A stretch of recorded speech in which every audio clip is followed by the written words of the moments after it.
Yes, my people, welcome back to Rivals with your boy Ashmatic. Make sure you're hitting the like button, you're sharing, subscribing, tell a friend to tell a friend to tell your mom, to tell your sister, to tell your side ting, whether that be a boy or hey, listen, I don't know. Just tell somebody in it. But let's get straight into it, man. It's been a minute. I've got guests to bring on. I can't even remember how to bring them on, man. It's mad. Oh, preach. Oh God, can't even see preach no more. It's mad. Let's bring on our next guest. Jay. All right, Jay's there. All right. What you saying, my Spurs brother? You good? I'm gonna need you to unmute yourself first, though, before we talk. Obviously, the people No, need feeling to good. Feeling good. Spurs are in a good place. We are in a good place. We are indeed. complaints. Big up to the chat. Obviously, see Olu in there early. and also Joshua, man. Well, we're going to talk about Maddison, the captain role. That's a little bit of Spurs news there. Get your thoughts on that. But let me bring out the other guests because it is a rival show. I want to get their thoughts on what's going on at the moment. So let me bring out my next guest. Who's about? Oh, Olu. Bro, what's going on? Hey, repping Arsenal as always. Here. The champ is here. The champ is here. Don't worry. Don't worry. We're going to get into that. Don't worry, champ. We're going to get into that, man. Oh, big up, Olu, man. Nice to see you, bro. I see you for a minute. Blessings. And of course, hey, Mitchell. Hey, come with our black and white. Full kit wanker. I hear it still. Hey, repping hard. I hear it still. Have you got the shin pads on? Yeah, full kit, bro. Full kit. I've got blades on in my kitchen. Don't worry about that. Listen, do this, man. Starting already. Cool. Who else we got in the building? I'm trying to see my man JM. JM? Right, he's I hear it still. It's kind of dark for certain, man. If you know, you know. Listen, you know what? JM, you know why it's not dark? It's not dark, bro. It's not dark. It's not dark. There's a shine. There's a shine. There's like a reflection coming from our Europa League trophy, just shining in the background and that. You know what I mean? Oh, so it's like that. I'm just saying, innit? You know what I mean? It's all right, man. It's all right. In you and I, we trust, bro. I hear it. Trust. I hear it. I hear it. You know what I mean? Hey, we're gonna talk about. Don't worry, we're gonna get into it. But listen, we'll get there. Got preach, big preach in the building. What you telling me, bro? Well, hey, you get me? It's a new day, it's a new dawn. You say you're back, yeah? No bias. I'm just saying. Is it a transition? I don't know. Are we transitioning? It's a new day, it's a new dawn. We're here. That's all I'm saying. The new day, I guess. So yeah. I know moves in the transfer market though. It's all right though. It's cool. It's cool. That's all right. Hey, so we get into it. Look, this is breaking news. I don't know. Certain man are saying Saliba is back. I don't know. His back is out. Pause if I have to, bro. Oh wow. Olu, man, what's going on, bro? Is everything all right over there? He's not getting surgery, innit? Next man up, man. Mascara. That's what we bought him for. Don't worry about that. That's your answer. Yeah. Why did you whisper that? Elevate our life. Mike, were you really sick this week? What was the problem? I broke my back. I know. What do you mean by that? My back is broken. What, a vertebrae or what portion? Spinal. Spinal. Why did you whisper mascara, by the way? You're normally quite loud. You came on, the champ is here, and then when you was like, Saliba's like, you was like, mascara. What was that all about, bro? I've said this before. Like, last season was too easy. So right now, we're just trying to give you guys an opportunity to actually, make a challenge against us. So we'll take out one of our guys. We'll let Mascara play. See what you guys can do. That's all, man. Don't worry about it, man. Bit of that. Okay. You say you're not worried now. It's all good. Why should I be? Listen, you're not vexed at Arteta. Last season, no. Why? Because he got injured. Ran them brothers into the ground, bro. As opposed to what? Not playing the players. Well, rotation. What's gonna happen? Wait. Okay. Best squad in Europe and all that. No. Was hearing bad noise. Now all the first team are looking. They're dropping like flies, all hobbling about and that. Preach. Did Van Dijk play every game? Yeah. Okay. Did Van der Ven play every game when he was fit? Yeah. GM, did Konza play every game when he was fit? When he was fit? Yeah, when he was fit, did he play every game?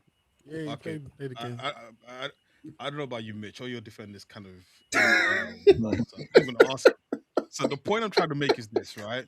When we say... But you just have to say to two other people when they were fit. Like everybody apart from Breach's centre-backs are broken most of the time, bro. What I'm saying though is that when you look at it, everyone's going to say Arteta does this, right?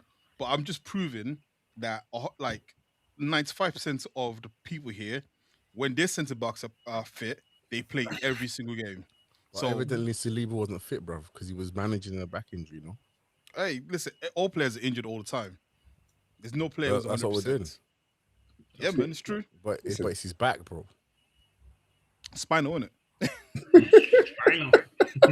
You say you don't think he should go for surgery though, because it might be if he doesn't do the surgery thing, he might be out for longer. No, I think you should go for the surgery personally because that's what I'm we saying. like in all Because honesty we saw with what's his name, Reece James, how long it took him to get surgery on his hamstrings, right? And the thing about a leg break, or even if he broke his back, I know we're making a joke, but if something's broken, it's easier to pause. By the way, it's easier to heal than muscle injuries. So if this is a muscle injury in his back, you're better off just getting the surgery than this. But listen, I'm not. Have you ever had surgery on like a limb or anything like that? Have you ever had surgery? Nah, man. And how Never like broken nothing. Okay, fair enough. Like as much as surgery does help, like fix things, it's still difficult to come back to full health from that as well. So there's no guarantee that even with surgery, it's gonna go back to what it is. Sometimes they might say it's better to not get the surgery and just let it play out. So I am a meniscus tear, and in hindsight, I probably shouldn't have had the surgery because it would have been longer, or my body would have healed better. You know what I'm trying to say? Yeah. So that's probably what he's probably trying to kind of balance out at the moment. If I don't get the surgery, my body just heals itself. I'll be more towards 100% than if I get the surgery, come back quicker, and I'm running at 80% rather than 95%. You know what I'm trying to say? So, but also that they got Saliba out, then Rice, I think he'll be gone for like a month or so, isn't it? Yeah, Saka's still carrying. And then Saka, isn't that like the kind of spine of the team? Like, no pun intended. Brother. Listen, apart from Rice last year, most of our we had injuries all over the gaff, right? At one point, Timber's still not back, boy. Saka was injured. Now Timber's back. Timber was back in training. They all reported yesterday. So Timber's. All I'm saying is this: listen. There's no excuses. Every team has injuries, and in the end, at the start of the season, there's going to be a 25-man squad. That 25-man squad better be good enough to defend the title. If they're not with the injuries, then that's our own fault. But I ain't gonna. There's no excuses for my end. There's no crying about it. Everyone's got injuries. Someone said Delict was out for a period of time. It is what it is. Don't you think Saliba's like a real important piece for you guys? Like you're talking to him like as if he's just like some extra piece to your squad. Like he's key. To be fair, like I think if it was Gabriel, I think it'll be a bit more. You know what I'm saying? That's what we said. Because when Mosquera stepped in before, it kind of looked balanced, didn't it? Like they didn't miss Saliba as much. But I think if Gabriel was out and it was just Saliba and they had to fill in I don't know, it might look a little bit more spooky, innit? In my opinion. If I'm being Gabriel was injured last season. That's the thing, and Hikapi played quite a lot in centre back. Like so, it happens. Like history has shown us that Arsenal do get injuries in defence, and players have had to step up. Even Saliba was injured at some point last season as well. So, like, but you're not concerned that it's like the start of the season, like in terms of it's like getting the rhythm and stuff like that. You're not concerned about that element. I hear what you're saying because you did get injured last season. You did against Liverpool. But actually, funny enough, he got. Remember, you're glitching back. You're looking like crying, bro. Remember, he got injured against. He got injured at Anfield against Liverpool, and then Mosquera came on, and that's when everyone was like, "Who's this guy that everyone's like Arsenal's bought who looks comfortable?" So that's why it's like, look, if this was the start of last season, and we hadn't won the league, I'll be a lot more panicked. But we've won the league.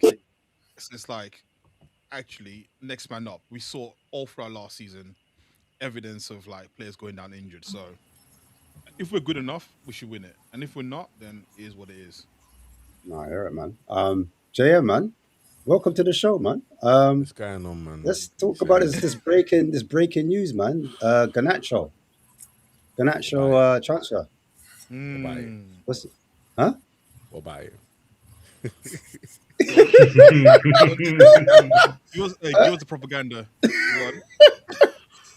Like Una can fix it, right? Alright, listen. Like, what's your thoughts on it? I want to sit back with this one. I want to hear this one.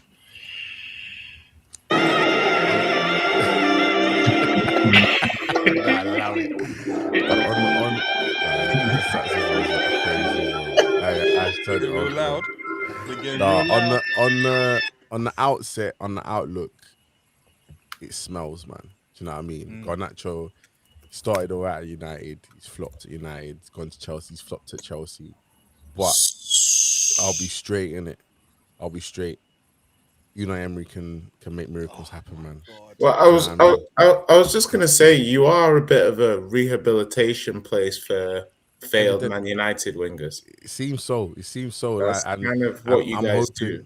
That's what Unai Emery likes to do. No, because it's because whatever you get out of Sancho, I'm pretty confident that's the best he can be. Yeah, because with Rashford, you put him back on track. With Sancho, yeah, he did what you can do with Sancho. Yeah, but the thing is like if Garnacho's on it and his head switched on, like I look at it like 75 million plus Garnacho could look good in a year's time, or it could look terrible. Because that's what Rodgers really is gone for, essentially. By the way, I'm not one of these crybabies, like, because this is fine. Like Garnacho is a Argentinian international, played for United and Chelsea. Cool. I get annoyed with the fucking Kellymans going for 15 million. Do you know what I mean? That's where you're taking the piss.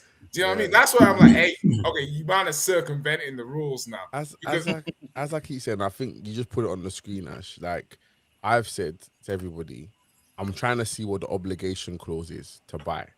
Because what I saw from Unai Emery is that he's not afraid to sit a player if he doesn't feel like he's good enough for the obligation buy. He sat Harvey Elliott for the whole season, bro, pretty much. And that was a 10-game obligation. I'm hearing. I'm just about to ask you that next. Go on. It's crazy, but I'm saying I'm hearing that the Garnacho one's like 25 games. Sorry, JM. I think it's cute, and I think it's naive to think that any Premier League club is gonna do a deal with you, which doesn't involve like the obligation kicks in if you finish fucking 17th. Like that's all you're getting from teams now moving forward. After that Harvey Elliott nonsense, I think any team is giving you rope. What I'm hearing that it's like it's a 10 GA plus 25 of performance. 25. That's what I'm hearing. So whatever it is, you lot are gonna play in one game less. Yeah, but if Unai's not feeling him, Unai will sit him. And I'm like, okay, how many GA?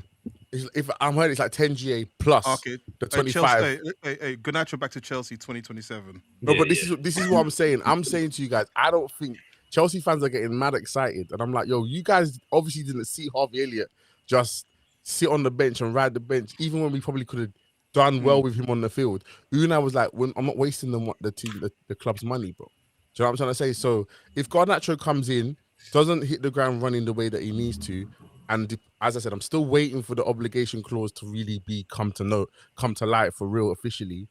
I think Unai, I'm like, look, if it's 25 games plus 10 GA, I'm like, yo, this might be a good risk, bro. Because if he does hit those things, if he hits 25 games, it means he's playing well. Mm-hmm. Yeah. If he hits the 10 GA as well, he's done all right. And I'm like, okay, cool, say less. If he doesn't, then Unai I'm confident that my manager's strong enough. He's stronger than any other manager on this panel, yeah, to say, you know what? I'm gonna sit this guy out. That's what I'm trying to say. So that's where I'm saying it depends on the obligation clause. But also, look, Garnacho on his day is a really good player, right? And if Unai Emery can get the best out of him, and here comes the cope. It's been a long time though. That day though, that's the thing. Yeah, but he's only. You have an ally. I'm a Garnacho guy, so don't worry. I'm not a Garnacho guy. I'm trying to make sense of it. I'm trying to make sense of it. Your ally. Throw him under the bus. He's like, hey, about that. Jay was like, let me help you. He was like, no, man, I don't want to help. Guys, like, the boat's got holes in. Sorry to have to tell you that when you got here, bro. Yeah, see you later, man. All right, nice. I just think that everybody's screaming about it, and I understand because Garnacho's been smelly. But listen, at 22 years old, there's still time, and I think Unai Emery knows how to get and draw out the best out of some players, isn't it? Like Marcus Rashford doesn't go to Barcelona if he doesn't come to Aston Villa and have the second half of the season that he did a couple of years ago. Fair. Do you know what I'm trying to say? Fair. And I think, imagine if a whole season, Yeah, but okay, that's Rashi, but Garnacho's still got an upside. Do you know what I'm trying to say? We're still talking about the guy that got the goal of the season a few seasons ago, bro. Do you know what I'm trying to say? He's still got talent. And I think Unai Emery in his system, I don't think he'll get away with the attitude stuff with Unai Emery. Was he wearing a shirt that like it wasn't a Man United shirt? It was wearing another Rashford's shirt. He wore Rashford's shirt. Rashford's Villa shirt, innit? Oh, so the links have been there for a minute. Yeah, and Unai Emery's been a fan of him. Unai Emery wanted him last year before he went to Chelsea. Was it? Do you know? Yeah. And as I said, Unai Emery's is a man with a plan. He's not out here just save a hole for real, man. No, he is Captain Save a Hole. We don't know this. Can we ask the important questions though? Go on, Olu. Is he gonna have dreadlocks when he plays?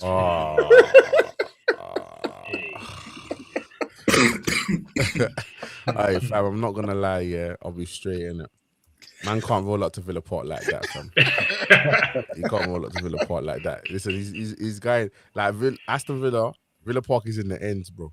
Too many brothers, even if we're not in the stadium, man. There's too many brothers in and around the ends, in and around that stadium for him to be walking around like that.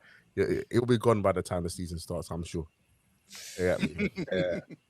But yeah, Garnacho aside, let's talk about the real news, innit? The real one. Obviously, I'm talking about already. Yeah, let's talk about the Rodgers, Captain Rodgers, Captain. It's all right, man. 117 M's. I think.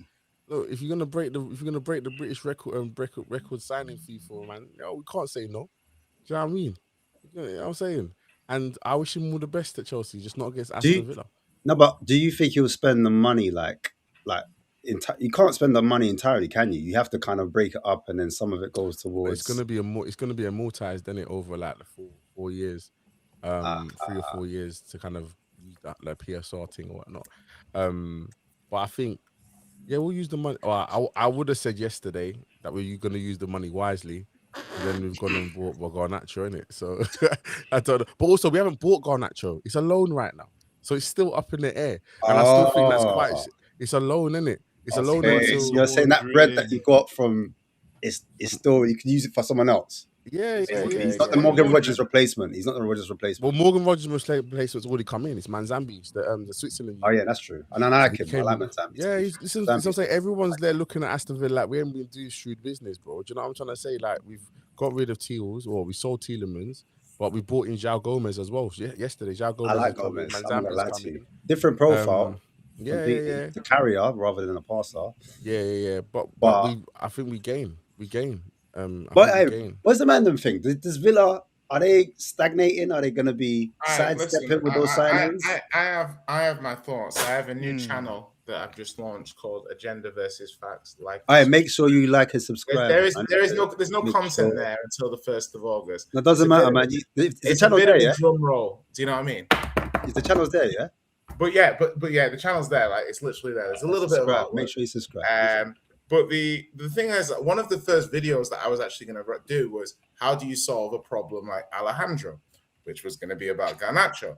Obviously, you've now bought the player, but my issue with Villa stems from a lot of their best players and their quality was bought years ago.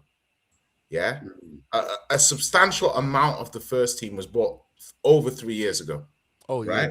Before Unai's time, innit? Yeah, exactly. Yeah. So it's almost like every summer they're making transfers. It's not really, the players haven't really like pushed people out of the team, etc. This is one of the first summers where they've lost starting players, but also I've not seen them have many hits over the last 2-3 years in terms of players coming in. So this is the summer where I'm like, right. This is the one where I think they might drop. Because unless these signings go 8 out, like Manzambi, 8 out of 10, like I'm like, they're gonna drop because the player quality's dropped. Do you know what I mean? I don't think you could look at João Gomez and say the player quality's dropped, bro. He's from Tielemans. From Tielemans. Yeah, I think so. Brother, listen, brother. Wait. Okay, Jam, look at it like this. If before you bought João Gomez, I asked you, is João Gomez as good as Yuri Tielemans? He knows. Not only would you have stopped the conversation there and then, you probably would have been like, I'm not going to stream with this person because I don't want people to think that I fraternize with mentally ill people. And that's what you would have said to me. So here, I want to keep it a book. Go on, bro. I want to keep it a book. I'm like, listen, João Gomez, maybe, cool, upside, potential. You're going to develop him. Kamara, bigger role. There's stuff I will concede that you can cling on to. But I would say that we haven't. I would say we haven't lost our best midfielder. Our best Tielemans and Rodgers. I would say our best midfielder was Kamara, bro. Kamara. Okay, so first of all, Kamara's our best midfielder. Okay, so I think that's debatable. I think a year ago, I'd say like 18 months ago, 100%.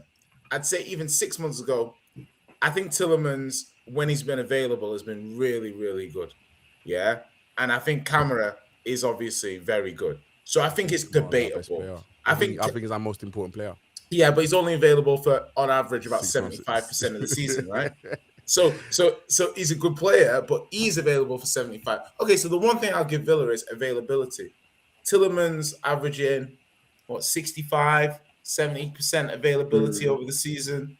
Kamara averaging, 75 maybe, if you're lucky. He always does like one horrible injury that puts him out for like 3 months, 4 months. So I'm like, Villa will have more availability. Other side, João Gomez, Manzambi versus Rodgers, Tielemans. I think there's a clear quality differential there. I think the Premier League is not the league that you can play with quality. You're playing teams. I'm watching Mastuano and Gonzalo Garcia going Fulham. Like, everyone is like, the Premier League is just everyone's packing. I think Villa will be all right, bro. I think United. Well, define all right, bro. He's gone for mobility and youth. But what's all right though? All right in terms of where we're challenging for top 4 again next season, bro. With these players, 100%. I guarantee. Does everyone agree with that? Does everyone agree that? No, you don't have to agree. I actually don't care if anyone agrees. I'm telling you. I hear it. But Watkins is going as well, right? No. What? I thought Watkins is on his last days now. I was good to Turkey. Fenerbahce looking at him. You know what I'm trying to say? Yeah. So. Oh no! If Villa sell Watkins, boy, I'd be like, if Villa sell Watkins, I'd be like, don't think what happened to Tottenham last season couldn't happen to you. It depends who comes in, bro. It depends. They got Tammy Abrahams, isn't it? Tammy's there. Obviously, I'm so preparing for the championship already. Nico Jackson, he's got history. He's got history with Unai. Nico Jackson could work. Exactly. So that's there. But then also, if we get the young clinical though as Watkins though, he's not as clinical. He's good. You know what? Nico Jackson is like. No, I'm not dissing him. I'm just saying. I like his link up. Don't get me wrong. I like his link up. He's strong, good hold up play. I like all of that. But I'm just saying. You think Ollie Watkins is clinical? No, he's not. He's not. No, but I'm saying he's not as the same level of finishing. Are you saying it's a JM? Are you saying it's a colour thing? Are you saying it's an undercover colour thing? I actually think it's a downgrade, basically. Nah, I think Nico. That's what Ash was saying. I do. Watkins to Jackson's a downgrade. Yeah, that's what I'm saying. It's not a big downgrade, but it's a downgrade. A downgrade with youth, let me give you youth and the ability to be molded and the ability to progress, bro. I'm telling you right now. Yeah. Look, for me, Ollie Watkins is not consistent enough as a striker for me to say that it's going to be a crazy downgrade. He's a downgrade, but he's downgrade from peak Ollie Watkins, but he's not a huge downgrade from last season's Ollie Watkins. And that's the Ollie Watkins that we're used to over the last 2 seasons, isn't it? And he's 30 years old. Do you know what I'm trying to say? He's 30. So I'm just like, look, at the end of the day, I'm just like, look. Yeah, I'm confident that Aston Villa will be in that you know, conversation. hold on. Let me just give him a second, you know, because who's on the right? Okay, so you could have McGinn, maybe have Jackson, maybe Manzambi playing the Rodgers role, Gomez in for until we see it. Until we see it on the pitch and we're like, get this brother off the road. Okay, but then also we've got okay. So on terms of the right hand side, we've got Morgan Rogers 2.0 in the wings. Got that young Brazilian brother. Yeah, I'm saying Allison. So he's Morgan Rogers, just lefty. Literally, if you guys, he look He looks like Morgan. He plays like Morgan. His movements like Morgan. He's just a Over lefty. left foot, yeah. He's just lefty. Yeah, you know I'm trying to say. You heard it here And then, first. pardon? I said you heard it here first. You hear that, Ollie? Yeah, Yeah, man. Morgan I'm telling you, with the man. left. And then Alright, also not we're going in for Listen, another winger as I'm well. just keeping notes. I'm keeping notes. I'm keeping notes. I keep the notes, bro. Okay. I'm just saying, like, don't be surprised. I think there's things happening. Like Unai's looking at this like a low-key rebuild. Do you know what I mean? This season, let's rebuild and go again. Yeah, we've got to get quality. We've got to get depth, and still worried about our back four. Obviously, so what's his name again? What's the What name you say? of the guy again? The player? Allison. Wasn't it that player on Allison, innit? Can't forget Allison. that name. So Allison Yeah, you and can't forget that. so Allison and Garnacho in 2020. Cool. I just remember it. Okay.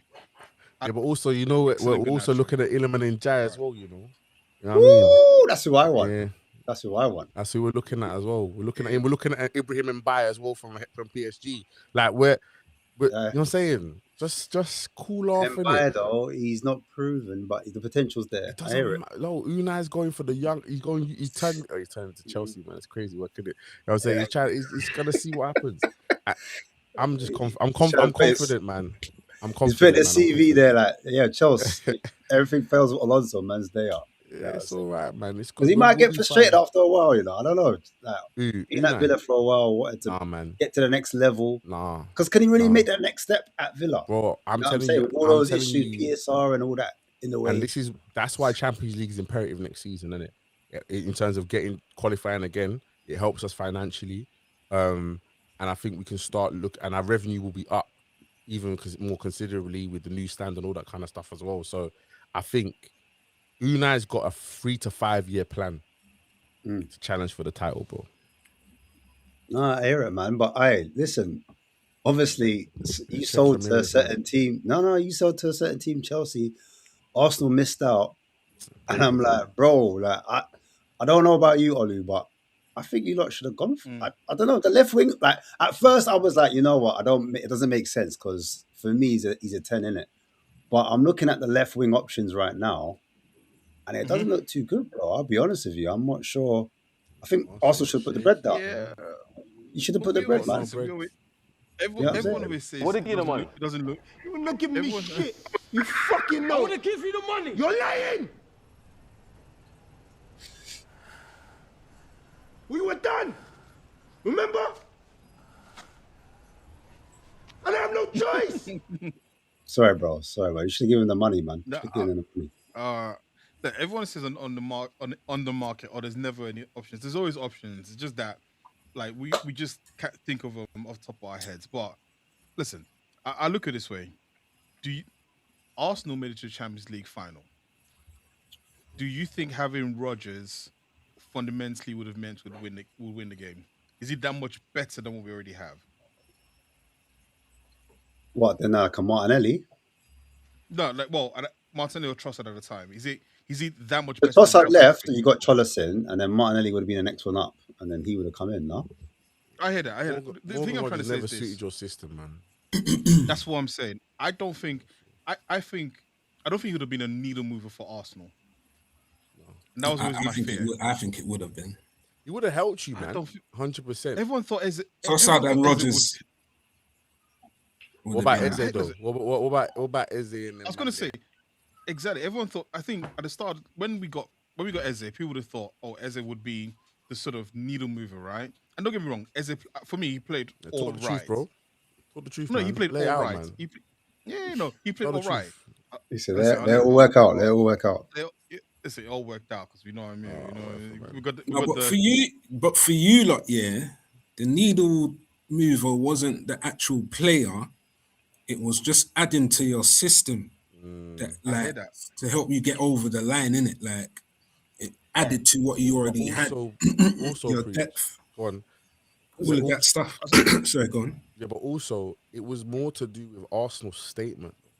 Arsenal said, this is our number one signing. This is our number one target. And you, man, as the Premier League champions of England, yeah, it flopped. What does that say about your club? What does that say about the pool that you supposedly have? How can you win the league after 23 years, yeah? Supposedly be the big dogs of the UK, and you can't get your number one. You stated that this is your number one target. That should be a statement of hands off. You can't get him. We have the biggest pool. We are the best club in England. No one can get him. You flopped to 10th place Chelsea, who have no Europe, bro. What does that say about you guys? And I think this is, if you guys don't have that pool now, what happens if you don't? What happens if you don't win the league next year, bro? What happens? I don't believe. No, well, first of all, we've got players in when we haven't won the league, so like it's not relevant in terms But of surely that. now Like, you Aubameyang, should have the biggest Ozil, pool, bro. Surely now I you should have the think biggest pool.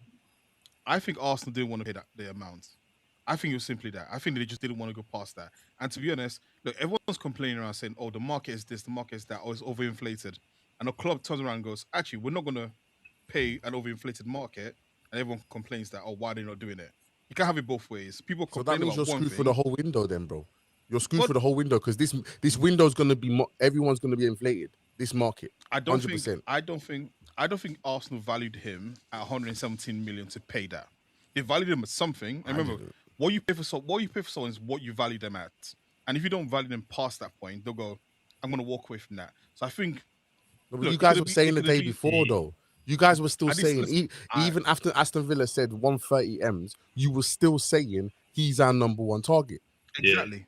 If he's your number one target, you've just got to go and get that guy regardless. You can't let someone else take him off you. The number one target's got to be the guy that you overpay for. You don't just if it was just a random Donny you was trying to sign, I get all of that. But if he's the guy you've come out and said, that's the number one, you go and pay the extra money to get him. You match it. And then if he still goes Chelsea, it's a different story, isn't it? I hear that, but I don't think Arsenal, unfortunately for us, Arsenal don't operate in that way. They will walk away from a deal if they think it's too expensive. That's just the way they are. And remember, like, if there's an interview where Josh Kroenke talked about, like, if you're going to spend a lot of money on a player, he's got to make a difference on the pitch and off the pitch. So they've got value. They've got a place where they want to put him at. If he goes past that, look, Chelsea dropped 170 million all in. No bonuses, no sort of appearance bonuses, none of that. So they said, we're going to give you 170 mil straight up. I'm guessing also looked and thought, that is stupid money at this point. Like, structure it somehow so that you don't have to just pay 170 million. Chelsea valued him at that. They obviously wanted to do a vanity thing because it went 1 million over the Anderson deal. So I think there's a little bit of like, we are Chelsea, we can still spend big money. Because why would you stop at 117 million? Like, I think Arsenal just didn't back in the manager, innit? Back in Alonso. Do you agree with this comment though? I see it like this: you either overpay for quality, or you will overpay for average players in this window. Do you think that will come back to bite Arsenal? I'd have thought that if we didn't have the example of the Mudryk Trossard, where we went for a value player in comparison to the marquee sort of shiny new toy, and eventually people would say Arsenal worked out with having Trossard. Now, I'm not saying like this Tzolis guy, even though I've called him Baby Kvara as a joke, but I'm not saying that. You love to do it. No, it's just me. It's just me, man. I always come up with weird comparisons. I'm not saying it's going to be the same as having Trossard, but I'm just saying that like not everything that's shiny is gold. And listen, I could be wrong. Rodgers could go and ball out at Chelsea, and we've got egg on our face, or Arsenal might go and pull out a rabbit from the hat, and you go, actually, you know what? There's no point panicking about what happened. I don't know. I get it, man. I don't think there's a point. All right, who's Roger? Who's the rabbit in the hat, man? It's definitely not Roger. I'll tell you that. Are we saying that Rodgers is certified quality already though? Because I don't think that's the case. I think opportunities is in front of him to take. It is, yeah, and he's got all the attributes for it, but I don't think he's certified to be season in, season out. So what you reckon he doesn't do as well as people might think at Chelsea? I don't think it's a guaranteed thing. Do you know you sign certain players and you know that once you get them fit and you get them firing week in, week out, they're just going to be on it.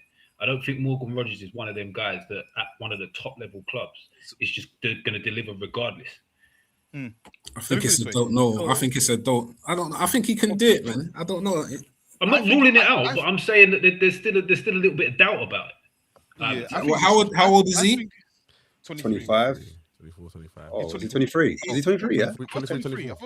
Oh, he's young. He's like a little bit older than Jude, so he's like 24. Yeah, he's young. He's young. I mean, like the thing is 23. I don't want to do 23. revisionism. Oi. Like, this guy was 24 in a couple days. 24 in 2 days. Yeah, this Now, guy go was on, hot. Jay. The ceiling's not low. You Go know on, what I Jay. mean? Man. I was just saying that this guy was hot. Like the guy was absolutely sizzling. Yeah, he was on the verge of benching Jude for the World Cup and stuff. Do you know what I mean? As in, He was never benching I'm looking Jude, at the bro. player like, do I rate him? And I understand from Arsenal fans' point of view is that my issue is more like when you make a player a target like that, you got to do this stuff quickly.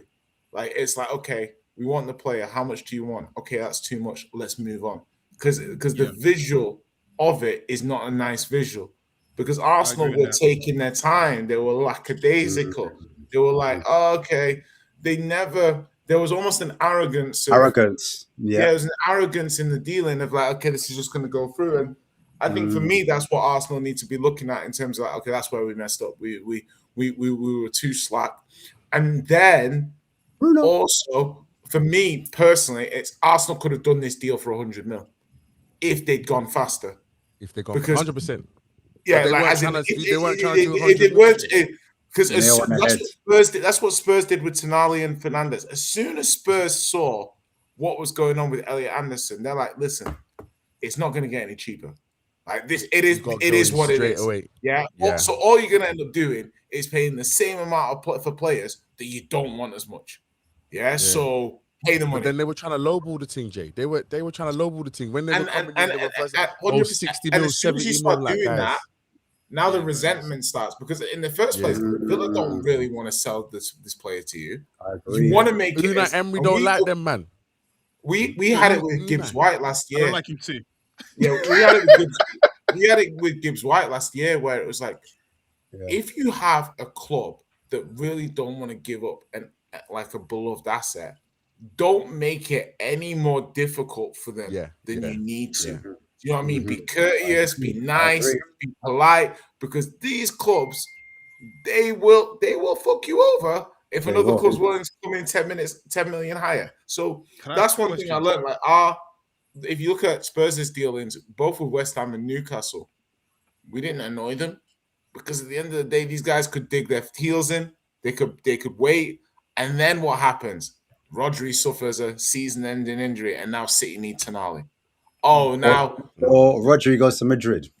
Do you see what I mean? So all of a sudden now Rodri's going Madrid. I bet City would be, a little bit more interested in Tonali now. Or Bruno G. I mean, I was going to ask. Actually, that's cool. I can ask a question. That so 2 things. One on the price is 117 million. I would, or maybe not. Maybe it's more of a point. 117 million. I would expect him to be what Bruno G would be if he moves, right? I think Bruno G walks into a team and plays at a standard that's high, right? And I don't think he's going to cost 117 million or anywhere near that. Right, so that's the first thing. I think Rodgers is a streaky player who, at some points during the season, he's gonna. So, like, is he worth that 117 million? Then the second question I've got is this: is he 117 minus? Is he 40 million pounds better than Eze? That's the second question I've got. I hear it. Because ultimately, ultimately, when I hear that, but it's 1 year removed. When Arsenal doing the analysis on it, they'll be looking and going, we paid 68 million for Eze, right? Is he now fundamentally 30 mil, 40 mil more expensive or better, or brings that much more value commercially than what Eze does for Arsenal? Eze was a previously ex-Arsenal trainee. His shirt sales going to go because of the whole sentimental thing. Is Rodgers going to be bring that as well? Like, there's a lot more complexity than just saying, oh, we're going to spend 100 million out of nowhere. And I think that's where Morgan Rodgers has a better return than Eze in his first season at Chelsea than Eze did at Arsenal, bro. Possibly, yeah, possibly. Without Spurs, what's Eze saying, bro? Without those Spurs games, what's Eze saying in terms of his GA, man? Do you think Eze's season was successful? I think it was. Well, be honest. For me, it's. Sorry, go preach. I was gonna say I feel like it's not. Are they worth the price tag? is do they deliver what you need to win things? You get me? Like, if it's just someone that you need as like a third sub, you get me, and you overpay them, but you need that to win the league, like, it's worth it then. You get me? So I feel like Rodgers, I feel like a lot of it is rival tax as well. English tax, rival tax. I don't think it's just he's worth that. It's just that, right, I am actually giving you to a rival, like a direct rival. Mm-hmm. So I feel like there's a bit of that as well. Like, we don't just lose a player, our ops get better. So I feel like there's a bit of that in the tax. So I feel like we can't judge the players on what it's worth on the price tag. And if they deliver what you need, then it's what you need, isn't it? I hear that, but I'm just saying that that's what we think. I just don't think internally that's how they view things. Internally it's going to be completely different. Their processing is different, but exactly. But it might come back to bite you. Is basically what we're saying. Because if Arsenal go on. So if Arsenal go and buy Barcola for like 115 million, as much as I think is a big chance missed merchants, right? Like, what it gets into those positions though, to be fair. What would the sentiment be? Would we now say actually we should still go for Rodgers, or actually it was a better thing to wait and get Barcola? No, don't worry about Barcola, man. I'm just as an example. I'm not seeing this. Preachers are hands off my man. Of course. No, but I'm asking. It's a valid question though. If Arsenal were to sign Barcola, does the sentiment now change? Does the sentiment change if they sign Barcola? You sign Barcola for how much? 117. For the same price? Yeah.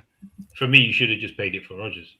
Because Rodgers is proven, isn't it? Really, but I don't know. Like Barcola, I think Barcola suits them so much better. Do you want to know what my biggest thought about this is?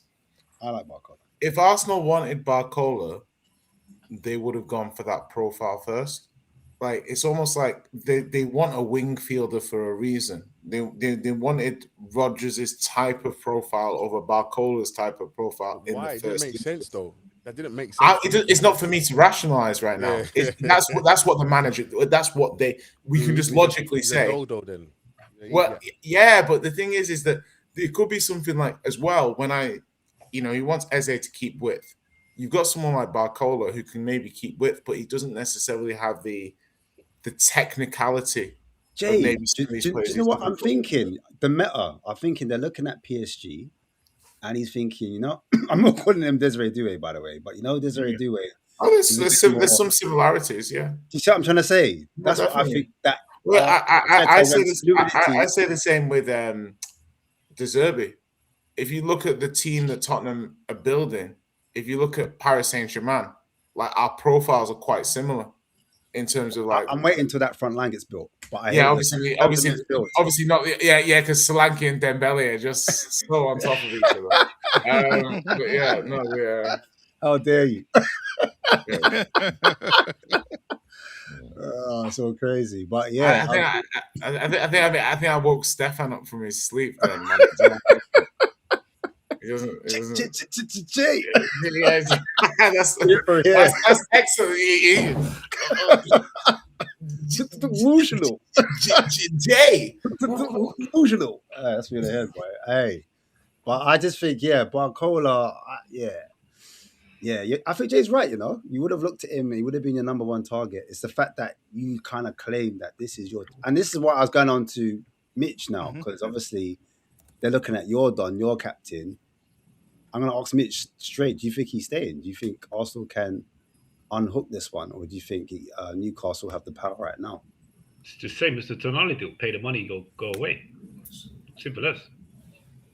Do they pay money? Send it for Tonali. Pay the money we want, or we don't do the deal. It's as simple as that. The money don't come down. We've just discussed for like 20 minutes or so that them man don't like paying the bread. Well, then it's on Arsenal. If it's on Arsenal. Newcastle haven't told them to go away. The message is, this is the number. Hit the number. He's your player. What's the number again? They're looking for 80, 85 by the sounds of things. Olu? Is it worth that? Arsenal ain't going to go to that number. Do you know what? Listen, is he worth it? I mean, he has to be. He has to be. He's worth it to us, so you're gonna have to pay exactly to get him out. Exactly. There's two parties there. Like there's the selling party and there's the buying party. He's probably worth 100 million to Newcastle, and he's probably worth somewhere around 80 million to Arsenal. So I think it'll be done around that sort of price because, like, there's three parties involved in this, but in this conversation, there's two. I don't think Arsenal can lowball it. I think they'll try to, from a negotiation standpoint, but I think even though Bruno has said I want to leave, I still think Newcastle will turn around and go, no, we've got the option of an extra year that we can just trigger. He can sit in reserves if we want to, and you have to pay 85 mil. But is there a even last season when it went on strike, we still got the number. So regardless of what Bruno does, they're going to hold out for the number. If the number doesn't come, he stays, and Bruno's not going to do what he said. If he does, I'll be very shocked if he does, but he's not going to do that. Is there a chance that Arsenal are arrogant again, or would they learn a lesson from the whole debacle with obviously Rodgers? Are they going to switch it up and say, you know what, make the fans happy? We don't want no outroar. We don't want to be embarrassed. Let's just pay the bread, and there you go, take it. I don't really care about what the fans think, to be honest. I love it. I think they're making business. You're about to drop almost 100 mil. I don't think the fans too much care at that point. It's a business deal, right? But I'll say the difference between this and Rodgers is Rodgers never came out and said, I want to leave and join Arsenal. Bruno Guimaraes apparently came out and said to them, I want to leave and join Arsenal. So it's more like, likely to happen. All right, big up JM, man. He's got a cut still, so laugh every time. Promote your channel, bro. What's your channel? Let people know before you leave. Villa in Noir, at Noir Villain, on YouTube, TikTok, Instagram, all that good stuff there. I'm over there all the time, so come. I make sure, because when that Rodgers, the light skin Rodgers, the Brazilian Rodgers drops, we need to be in his chat. Don't worry, man. Hey, listen. Also, can we listen? That balance on your mic, because this deep voice thing is pissing me off right now. That's the problem. Jealous. Man came with a Barry White smooth, yeah. Don't do this, man. There's no Gardam on this, okay? Stop it, man. Increase the treble. It's after 11 at night, man. Do you know what I'm saying? But it's all good. Like, letters, everybody. Peace. Peace. Yeah, man. Sorry, you were saying, man. I was just saying that basically. Bruno came out and said that he wants to join Arsenal. So it's different, isn't it? Like the situation is different from Rodgers. The Rodgers thing was more they had a conversation, and like I thought Rodgers wanted Arsenal. Maybe I got it wrong. Then I thought he did. I don't trust none of these I don't trust none of these journalists, man. They always. I think they spin it. They'll hear one thing and they'll sort of spin it a certain way. Yeah, of course. Always. Mitch, so Newcastle, Gordon's gone. Obviously, Isak was the season before that. Tonali.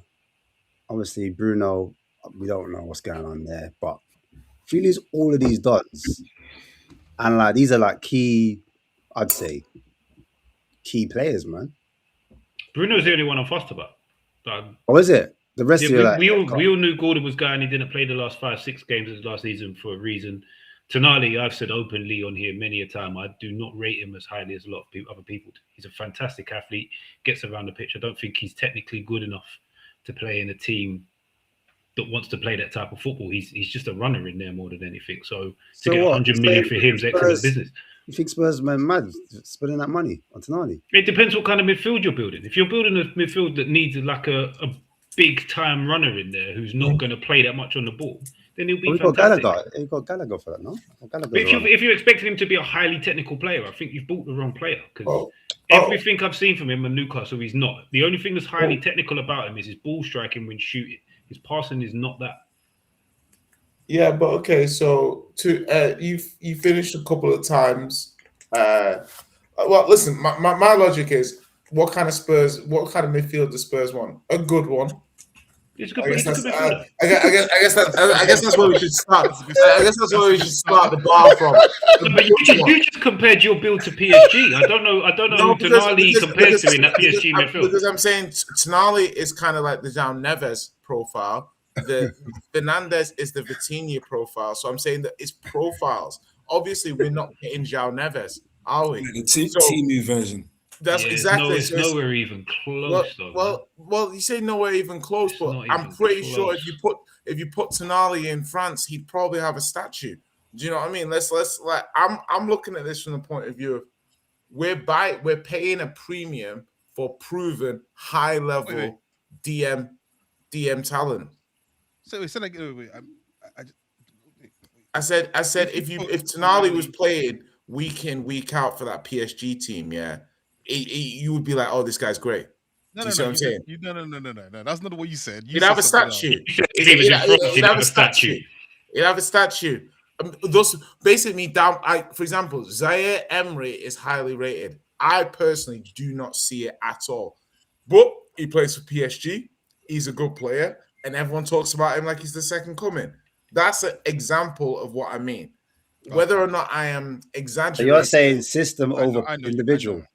I'm basically saying that we are paying a premium for a 26-year-old Prem-proven midfielder who the teams who were talking about him were Arsenal and Man City.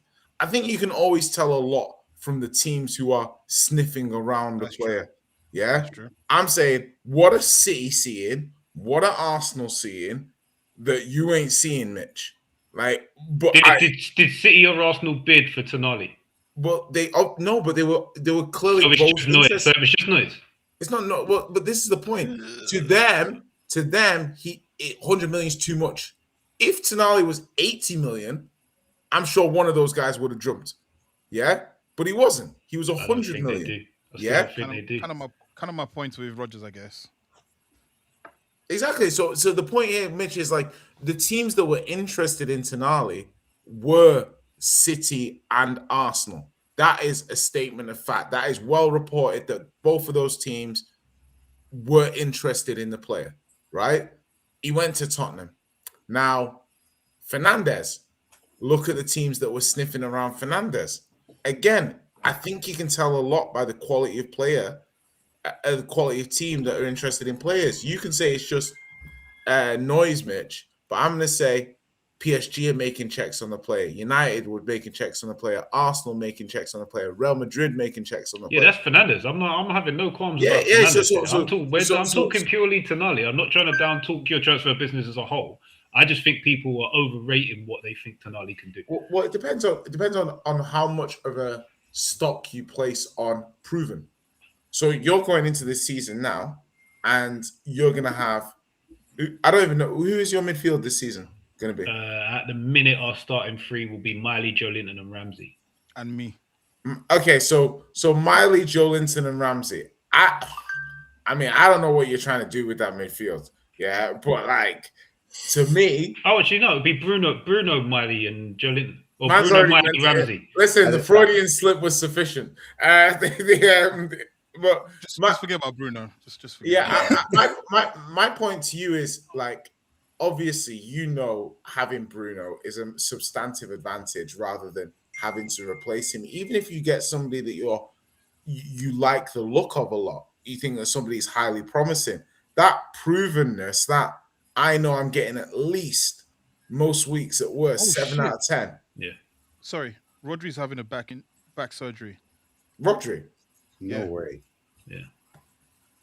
Do you know what? We've actually kind of half bought Bruno's replacement. We just need Bruno to stay. And who's the replacement? We bought a young Dutch midfielder called Sean Stauer, who's a similar profile, but he's not ready to play now. Yeah. So how long would you say he is away? He's going to need a season. He's going to need most of this season to bed in. So he's not ready from the start of the season. No way. But he's a very similar profile and he's a very good midfielder. Mad. But we need Bruno to stay the season at least, so this kid can get up to speed with everything. And then if he goes next summer, it goes back to my question though. like, where do you see Newcastle improving, or do you see them declining? At the minute, no, we've gone backwards. But we're not even in August. We've got a month and a bit to do a lot of business. We need at least a player a week for the rest of the window to be anywhere where we need to be. Yeah, I hear it, man. It's not looking good for Newcastle But right Bruno's now. the big one. Like I'm not that fussed about Tonali. We knew Gordon was going. We've signed a winger. Whether that winger's going to be better than Gordon, I don't know. But we've signed a winger. Jay, this sounds like that, a good topic for agenda versus facts. No one else has. What's the topic we're going with? What we've just been talking about. Well, no. See, the thing is okay. I haven't been paying attention. No, the thing with agenda versus facts is we have. So one of the premises of my show, which is this is trademarks, by the way, you little bastard. Emotion. So it's a lot of the topics is agenda or facts. So the question here would be: are Newcastle making changes that are going to cause them to be in a relegation struggle? Agenda or facts? That's what the question would be. And I would make the argument. That it really depends on how good Newcastle think their team is right now. Like, and I think that goes out as a title. That is clickbait. Now, listen, I think Bruno. I honestly think the Bruno sale is fatal. It's what we replace him with. I've again, people can even go back and watch shows that I've done with Toon Tactics. I am quite happy for Bruno to leave to a point if we replace him correctly, because when he misses a game or two for injury or suspension, like he does every single season, the level drops off, and we don't know how to play as a team without him. So the only way to get around that as Newcastle is we need to get him gone and replace him sufficiently. So if we do that, I'm not that fast, but we have to replace him. And at the minute, we're struggling. All right. Crazy. Hey, word coming out of Brazil is that, Arsenal getting close to agreeing with Newcastle on the price. I was reading that before I got on, I'm not going to lie, and that was from Romano, but I didn't want to bring that up until, we had this debate. Yeah. So, I'm ruining the show. Don't want to ruin the show, man. Also, to be honest as well, I don't believe nothing until I see a player holding a t-shirt. Holding a shirt, and even then, do you remember Mikel Obi was once in the Man United shirt? Yeah. There was pictures of Ronaldinho doing the same as well one time. Exactly. So until I see him actually touch pitch with the jersey on, I don't believe it. You want to see him signing the contract? That's the picture. That's the picture. He's just there with all his family. There's a lot of talk with this Diomande guy. Like, what are you lot's thoughts on him, Diomande? You don't know anything about him? Arsenal, Arsenal linked Diomande. They were pivoting towards him. Yeah, one season obviously was a wonder. You know what the saying is, but we saw him in the World Cup as well destroy a certain Arsenal defender in the first game. Oh, you don't remember Olu? Ecuador. What are you looking up there? Heaven. What? Roof needs fixing. Yeah. Brother, we saw what happened though. Diomande did his thing. I'll be real. Kick and run merchant, man. Kick and run merchant. He say he's like another headband. He's like, that's what I'm telling you, man. I seen Noni do that, man. Yeah. See, Noni on one wing, Diomande on the other. Olu's just said the name I was thinking of. He reminds me a little bit of another Arsenal winger. He's got more goals though. He's got more goals about him than Noni, no? Remember Noni out in Holland, bro? Exactly. He looked like one of the best players ever. No, he did, to be fair. Noni scored 20 goals in Germany. Let's not put it apart. Let's not. Is that what we're doing to the German League, yeah? I hear it still. I hear it. I'm here for it as well. That's gone. Remember when Arsenal played Liverpool, like at the start of the season last year, and everyone was like, "Oh my God, look what Noni's doing!" Yeah. Black excellence. Black excellence. Yeah. I remember. Exactly. So I'm just saying, like, a broken clock is right at least twice a day. Like this Diomande guy. It's the same thing as the what's the midfielder? Is it Boadi, whatever his name is? Where the one game everyone goes, "Oh, it's amazing," and then you keep watching and go, actually, he's not as good as we think he is. That's what I think about this Diomande. I like Boadi, but everyone's just poo-pooing him, man. They're looking at 100 mil price tags. Yeah. Like he's looked good at times, like very good at times in games, but then you look at him in other games and it's like, where are you going? What are you doing? What are you trying to do right now? And he looks a bit lost. But you can't pay 100 mil for that. No, you can't. You can't. But I mean, like we say, the price is the price. Inflation's gone up. Yeah.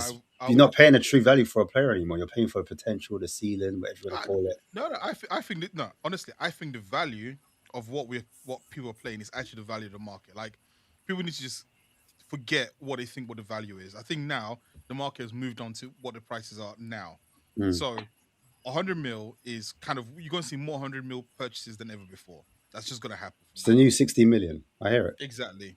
I just think I've got a problem with young players and one season. You have to be exceptionally good. Like, you have to be like top 1% of all professional football players for me to go, oh yeah, go out and splash that cash. Because the amount of players we've seen one season, even last year, remember the start of the season, I said Semenyo looks like a hype job to me, and everyone was like, "Oh, this is how good it was." And towards the end, everyone was like, "Yeah, his touch is a bit spooky. He's not as good as we think. Yeah, he scores goals, but actually, what else does he do?" It happens. I'm just saying, like, I think Semenyo's had a good season at Bournemouth, though. Like, I don't know. Like, I thought he had a good season at Bournemouth, and then he went to Man City. He didn't drop off, and the lights got bright. Because he went. He didn't drop off straight away, though. I felt like he came in and he played like Semenyo for a bit, and then he got pepped, and he was trying to do stuff that Pep wanted him to do, rather than just being Semenyo. This is it, man. Got peppified, man. I don't know, man. But the point. Sorry, the point I'm just making is, I just think that someone like Diomande, actually, for his own career, it makes sense for him to stay in the German league for 2-3 seasons. Yeah. Figure out his game, figure out who he wants to be as a football player, and then teams should go for him. Left winger, right? Definitely left winger. Guys? God. No? I don't know anymore. Diomande, you're linked to him as well, no? Preach? Yeah. No, you're linked to it. You're linked to it. He was. I think we walked away. He's got You did what? We walked away. Yeah, they never walk alone. But left man walking alone, innit? No, you walked away. Nah. This ain't Craig David. Relax. He had to be because he's got. I want to go to PSG. What are you talking about? Rockefeller, innit? They're dealings Live Nation. Yeah. He played mainly right last season, you know. Yeah. No, that's what he was for. He was for right. Hey, September. Jay, you there? Yeah, Jay-Z. What you saying? Jimmy. Yeah, but yeah, he the rights to his name as well. There's some madness. Like, the contract's mad, bruv. That he's got to deal with. So got one of the different contracts. Yeah, it looks like it. You also linked with Akalush. Breach. I don't mind. You know, I don't mind. Like, does he kind of fit though? Like that kind of manager? Because like your manager now, he's more like a direct transitional manager, no? Iraola. I thought Akalush was more like techie, like inside, fight the pass through ball over the top, kind of Cole Palmer vibes. You know what Can he not do that thingy role, Can he not do the Clivert role that does a little bit of all of them three behind the front? Maybe. No, that's a point. But I thought they had Verts there, innit? Yeah, we've got Verts still, but you need depth though anyway. But I feel like, I don't know. I feel like it could work still, but I don't really know, tell you the truth. He's not a winger. Do you know what I mean? He's not like an outside. He doesn't go on the outside. He more like wants to go on the inside with the. He's more of a Mahrez right winger. Of that mold. But Salah wanted to go on the inside all the time. Cut in on the left. Right? You know what I mean? So like, I hear what you're saying. That's why I don't. Like 10, he's more of a 10 than a. Do you know what I'm trying to say? He's more of a creator. Like Salah's goal. I'm not trying to compare him to Salah, by the way, because maybe. I'm just looking at Iraola's system, because Iraola, for me, is very transitional. Yeah. So I looked at him and I said, you've got Verts already. He's going to play the Clivert role, like you said. Then where does Akalush fit in all that? Unless he's, I don't know. I'm just trying I think he wants more physicality in them roles, really. Because where he lacks fast, athletic, like wide forward. Like Ryan, right? Yeah. Ryan. Wide forward. Akalush is more of a wide 10. So he's techie, gets on the ball, he drops into them little pockets, he wants to try and create something and stuff like that, where he doesn't really attack directly. Good player, though. Good player. Like 24. I still want him at Newcastle. Yeah, creative. You need that. If you want to be a more possession-based team, I think he's the type of player.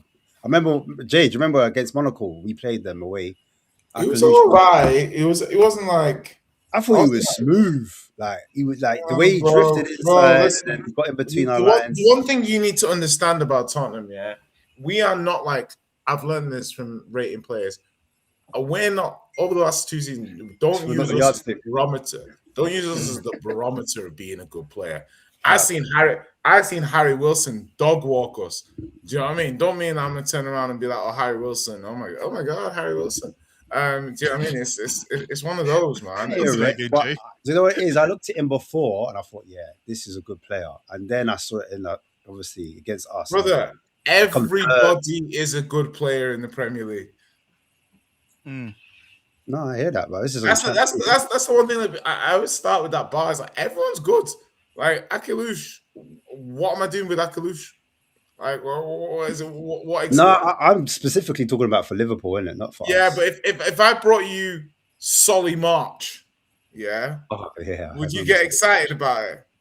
What, in the Zerbi system? Okay, I'm sure you would.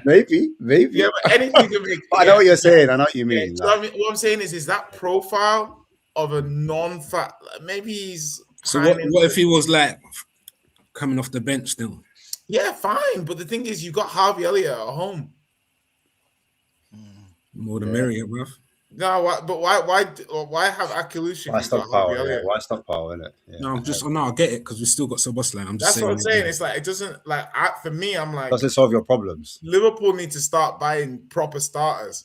I gave him a pass for Munoz, yeah, but I'm like, you can't not buy another. Do you know what I mean? That person needs to be a bona fide starter on the right wing. Do you know what I mean? Like, don't just be pining for Marcus Tavernier type profiles, Iraola. You're in the big leagues. It's true. But he works in his system. Yeah, our little gems have been great. So hopefully we still keep a little gems. You know what we're like when we shop high. It was mad still, so.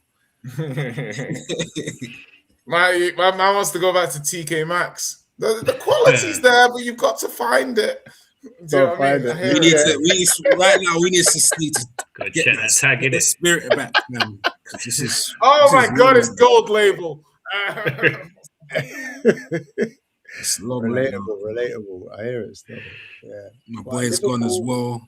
Edwards, guy. Yeah, that was it. I remember he was to work. Edwards. Nothing bad. We got Edwards. Hey, my guy. Step out of here, boy. Hey, preach. Preach, we had forgot, and you've just brought that back up for no reason. Yeah, bro. It's cool, man. I was going to bring it up. Eventually because this guy, the way he was going on about Edwards last season, about he's the savior. We're trying to tell him what's Edwards going to do. You know what? Yours funny. Preach. All that time when you were talking about Edwards, he had already given it his notice. He was leaving. He never gave me the memo. You get me? One of them boardroom secrets, isn't it? I'm not really checking my emails recently, anyway. But like, he gave his notice in August 2025. So when you were hyping about how you got Edwards, he was leaving already. You're still there. You get me? You're still there. He was on gardening leave, man. He was doing nothing. You already done it. He came in, won the league. Whatever. Sanctioned some money for some talented young players. Yeah, no, I hear it. On the real, how do you feel? Like, are you confident? Things are slow right now. Yeah, right now, it's not even really about confidence. Like, there's no way on earth like the league will start with us in this position. And so like I'm not worried, but I just don't know innit? Like everything's up in the air. It's up in the air with the boardroom. We're not up in the air right now, but it's just. Is that slowing things down then? Like the uncertainty of what's going on with your DOFs and all the rest of it? Yeah, I think it's mad, brother. I feel like FSG right now is pulling all the tricks out of their sleeves right now because it's like waiting for the World Cup, and then this madness with Edwards and Hughes and who's taking control, who's leaving, and then now we've got the takeover, or not even the takeover, sorry, the minority share bid coming in, and it's just like, right, all these, like, why now? We don't need all of this right now. You get me? We just need to get these players in. That's it. Just get these players in. So what it is, we want them to get their full pre-season in it. Like we want them to just get there. Iriola's just started. It's not like you're joining an already a flow that's already been there as a season or two. Like everything's like fresh new. So you just want everyone to be there who we need. But they've already missed though. We're already a week and a bit into pre-season now, bro. Yeah, pre-season. I get it. I mean, we still got players on holiday in it from World Cup, so got like Salah. Always, sorry. As long as these players are doing their fitness at home or whatever, and they're at their holiday camps and stuff like that, you get me? Then it should be all good. But in terms of the league actually starting, I don't want week 1, 2 because the window will be open for a little while, innit? I've got game week 1 started, and I'm like, no, we can't be at that position. I've got first of September, isn't it? I've got a theory, and just indulge me for a second. I think, like this madness that's happening with Liverpool, I think they knew this was going to be the case last year, because that 500 mil they spent out of nowhere, it made no sense. So do you know what it is? Yeah. I knew he would be leaving. I didn't expect it now. What I thought that he would just see out the contract. Because we didn't do the multi-club thing, he was always destined to go. But that's the thing though, when he joined, he was CEO of FSG Group, not CEO of Liverpool. His remit was not Liverpool. But what I'm saying is that I think they knew that there was going to be some sort of upheaval at this point this year, which is why they sanctioned all those to try to get as many new players as possible, give the contracts to 2 players to keep stability, and hope that actually continues, right? The biggest issue is that Slot flopped massively. And I think that threw a lot of like uncertainty, because now you're coming towards this summer, and let's be real, Arsenal are moving very slow, but Liverpool look very unprepared. Like, in reality, like there's a lot of gaps that they should be filling in, and the players haven't come in. And yeah, we can say the World Cup. And again, my club is doing the same thing in terms of not capitalizing or going quick enough. But Liverpool had a bigger issue, and the biggest issue is a massive Salah-shaped hole that needed to be filled. And yes, Diomande was linked, but if your hopes were pinned on Diomande and there was no other sort of pivot, that is insane. So yeah, I agree with that. Yeah, I actually think it was Slot, Hughes, and Edwards. Yeah, I think then against everyone else, I think Hughes and Slot were doing their best to keep. Hughes and Edwards were doing their best to keep Slot in charge, because that brother there that you think that's random, Mike Gordon, he had to make the call to get Slot out. So I think they were fighting for him, which went against players and everything like that. They're not liking Slot. The people above them, it's no use arguing with them because they like Slot. So I think it was all of them, and it got so mad. Hughes got so like that Diomande deal. I think Hughes got lost. Edwards had to kind of get involved, which he didn't want to do that. Like, he didn't want to play and take any of that responsibility. And then I think it was just so much of a mess. Like, the way that they tried to get rid of Salah, I think it was like, we got new stars now. Wirtz is here, Isak's here. So new stars, old stars. If you're not with it, you're gonna have to go. So I think there was so much going on. FSG, Donny's at the top, had to get involved, and it looks like a clear out, because Hughes is supposed to be leaving as well end of the summer, innit? So after the window ends. Do you know who I think would kind of work for you guys? And it's from Crystal Palace. I think Saar would be all right for you lot. What do you think? The tormentor.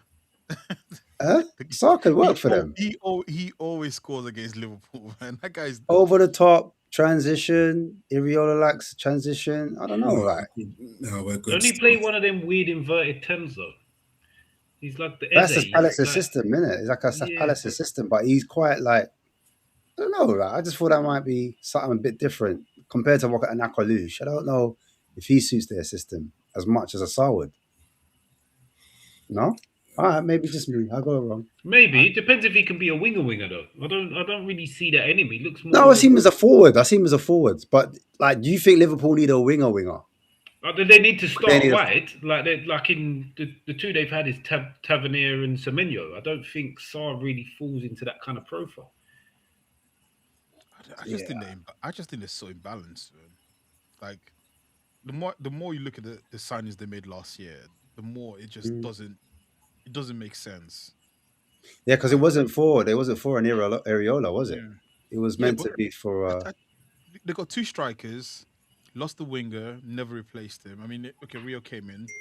They've now lost someone on the right wing. They don't have anyone there. They brought a flying like up and down like guy to play right back who is not as good as what Trent was. Like it just, I don't know. It feels like. What would you say? What would you say Gakpo is then? Because I know Gakpo's not an out and out winger. Don't get me started on Gakpo. Gakpo's an inside forward kind of. Yeah, exactly. Yeah, and I think he suits kind of what Iraola is trying to achieve. No, he's a bit more direct, bit more rock and roll. The thing I worry about is I think Iraola is going to have to adapt ever so slightly because the physicality he uses off the ball, most of that front line don't suit it. Like, do you really think Gakpo, Isak, Wirtz, and Ekitike when he's back are going to be hunting the ball down in the first 30 seconds and running their nuts? Isak's not bad at pressing though, right? Nah, useless at it. He always was at Liverpool. I don't know then. Liverpool? Maybe someone does something to him for change, but he was never a good presser at Newcastle, ever. Why? I don't know. Iraola and the team that he's got at the moment, it's going to be a few teething problems then. Unless he's got a different plan, unless he's not going to do what he done at Bournemouth, and it's not going to be where so high press off the ball and they defend a slightly different way and then play quick football. It could be anything, but can't see it. I just don't see how those players in that attacking system deliver what Iraola delivered at Bournemouth. They're just different when they haven't got the ball. Especially with Wirtz, that's 170 million. I actually think he's the one that suits it. I think people underrate how much work Wirtz does. You know, I think majority of our players suits, and Gavin Birch, I think he's going to flourish underneath it. Yeah, from the forward line back, but Isak doesn't really press that well. Maybe I'm wrong on Gakpo, but I don't think he presses that well. Ekitike is not really known for his pressing either, so it's that line I'm talking about. I think Wirtz kind of does it, but can he do it consistently every game, week in, week out, every time they lose the ball? Definitely can. I mean, obviously Bundesliga tax and that, but he was like top. He was top presser. What we say for Liverpool then, like this season? I know, like Preacher said, welcome back, kind of. I don't know. What do you call it? Like new day, new dawn. That's it, new day. Batman. That's where I'm at. That's where I'm at right now. It's a new day, new dawn. I think top four. Preacher slept in like 3 weeks. Yeah. get top four. Definitely. Hey. Yeah, it's just an opportunity now. See what I go on. Bringing back the DNA. Preach. No, I'm not allowing this. No, I'm sorry. I'm interrupting you. I want you to talk with the exact smoke you were talking with last season, yeah? When you were talking about champions this, champions that. Bring that same smoke. None of this, I'm stressing. I'm real, bruv. Listen, I'm real. I've always been real. I'm not blind. At that time there, I wasn't blind. Right now, I'm blind, so I'm not gonna fight blind. No, I want the smoke. Bring the smoke. Yeah, in the headlights right now. You see, you can't see. The lights are shining bright. No matter what anybody said to Preach last season, he had the grenade in the pocket, bro. He could be like, "We're the champions. I don't care." Bow. Same as Arsenal could do all season long, regardless of what goes wrong. You can just go, "We're the champions." It just depends the topic of the conversation, innit? Right now, it's not really a topic to be. I say that animations in the back pocket. I hear it. You don't need to. I actually want this Barcola deal. But the mad thing is, changes everything. Does that change to you if Barcola comes? That changes like how you move. Yeah. So He's another left-sided. strike force right now. Oh, you're heavy left-sided. You know that. You've got Ekatike. No, but I was just gonna say Bert, there was rumors. kind of a lefty. You've got There's this new rumors of Rio going to the right. Don't do it. Don't do it. No, he can do it. He done it last season, and he was all right as well. Oh, he looks good. Who's going to play off the right? He played him on the right. Young Rio, that's developing nice on the left. They're going to move him out of his position. No, it's not. No, he's not out of position. He just plays on the wing. Someone's going to have to do it though, because you've got like 4 or 5. It's just a rumor. If we get Barcola, so Barcola, Gakpo on the left. Another left winger. That's not solving the right issue. That's what I mean. You signed Munoz as well, who's a left winger. Yeah, that's what I'm saying. So that's bare lefties. You've already got 3 bare players that play on are already in, and then you add Barcola into it. That's 4. And then Rio's moving to the right. It's like what? The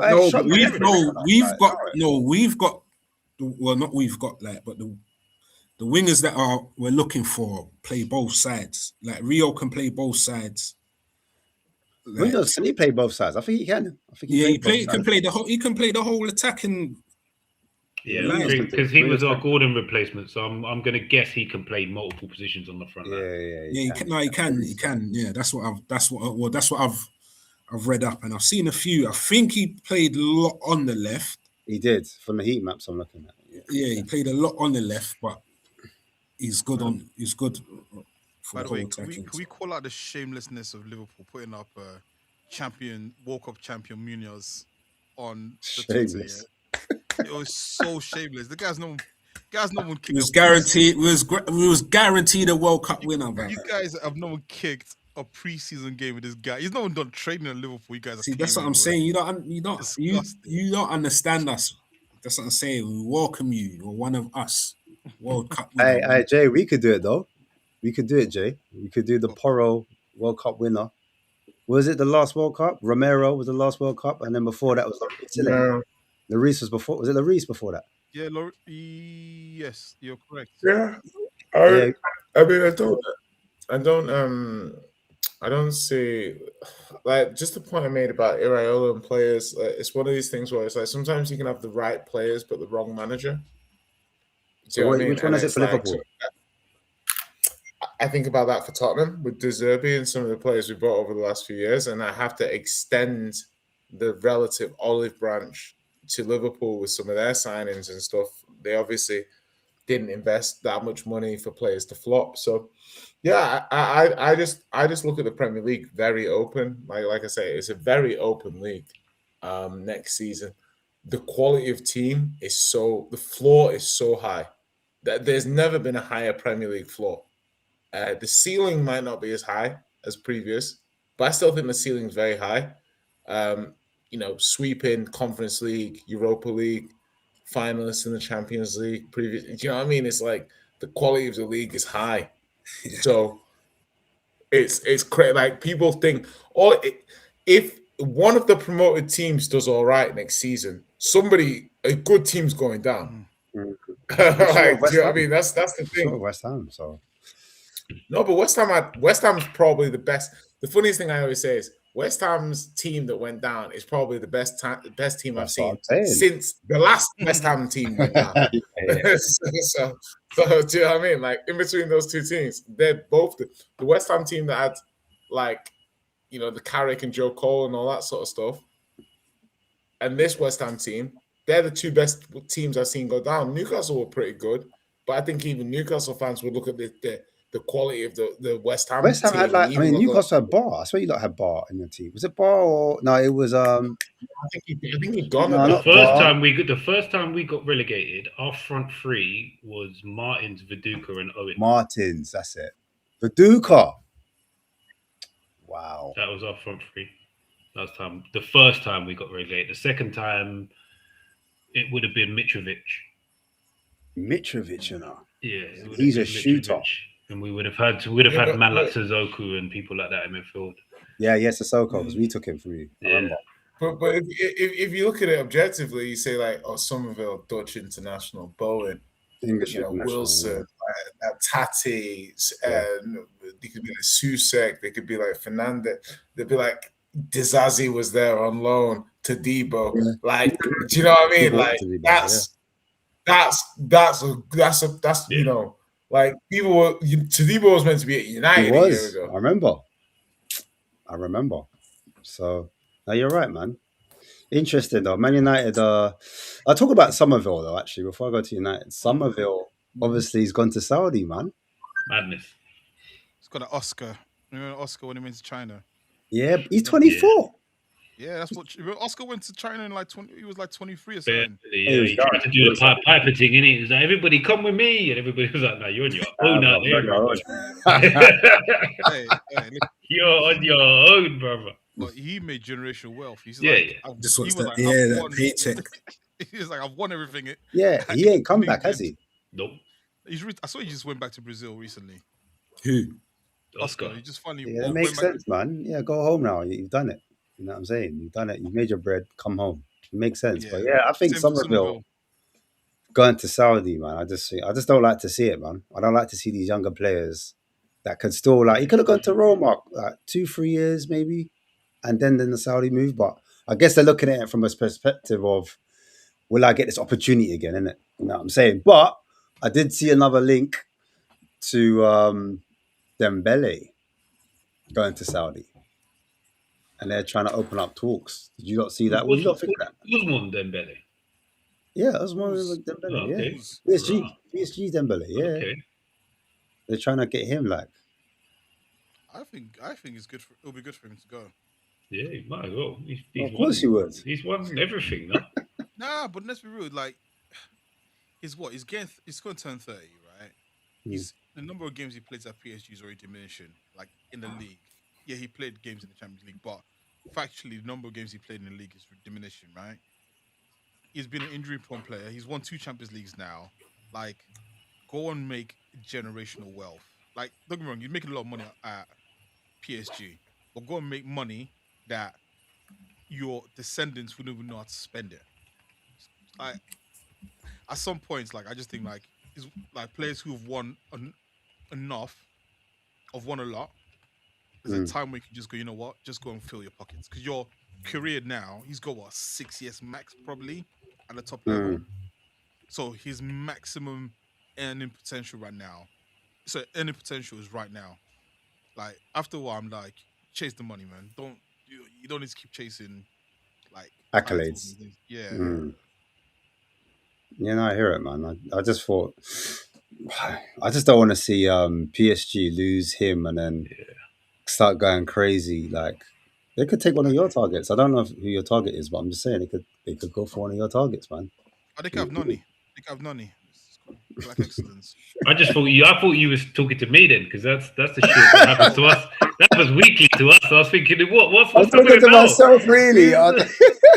Who's done what to us now, bro? What's going on? I was talking about myself, bro. I'm looking at Krupi, bro. You know what I'm saying? I don't even know if that will happen, but if he goes to PSG, I wouldn't be happy, man. So yeah, that's why I brought it up, man. But yeah, man, listen, Jay, obviously the rumor is that Savinho stalled. So I heard it stalled, and I am absolutely okay with that. So who do you think we move on to if Savinho's? I'm not sure. I think the money for Savinho, I don't mind us taking a beat. Like, you know, if they want 65 million, it's just woo. It's a bit like, but then again, too much for Savinho. That's what does 65 million even get you? We need. I've said this multiple times. We need goals. Like we lack goals. If we can get Gakpo, for 60, 65, that would be my number one priority signing. Would you take it for 70 million? Because I feel like that's the mark right now. That's what I feel like that's what it would probably take for us to get Liverpool to give him to us. But I would take Gakpo for 70 million. Big up. Much love, Mitch. Always a pleasure, brother. Big up. I would take 70 million for Gakpo, and I know people might be like, "That's a bit pricey and stuff." I'm just looking at it. I think he's giving you at least 10 Premier League goals if he's, you know, motivated and played properly. 10 Premier League goals as a sort of forward, inside forward, whatever. To me, that's, you know, those are good numbers Do you know what I mean? Like, so I don't think Krupi can happen. Balogun, I'd consider as a striker, but Wouldn't that be like we're getting a to a point, ooh in the fan base? Like, we're getting to a point where I'm like, honestly, I'm like like you've got two options. You can look at the Mbais or you can look at the Pedro Netos. Mbai for me is more like, I know he's a higher level, but I feel like we've done that with the other birds and we've done that with the 100%, like as in like we've got Odebear, we've got Tell. Why would I want an Mbai? Exactly.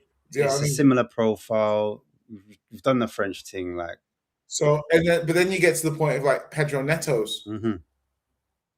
Because if you think about it, Savinho, Pedro Neto, they don't profile a million miles apart. No. Do you know what I mean? Yeah, it's a weird one because I think like Pedro Neto under the former Chelsea manager, that's now the Man City manager, Maresca. You know what? He actually played all right underneath him. To be fair, he wasn't. I think Chelsea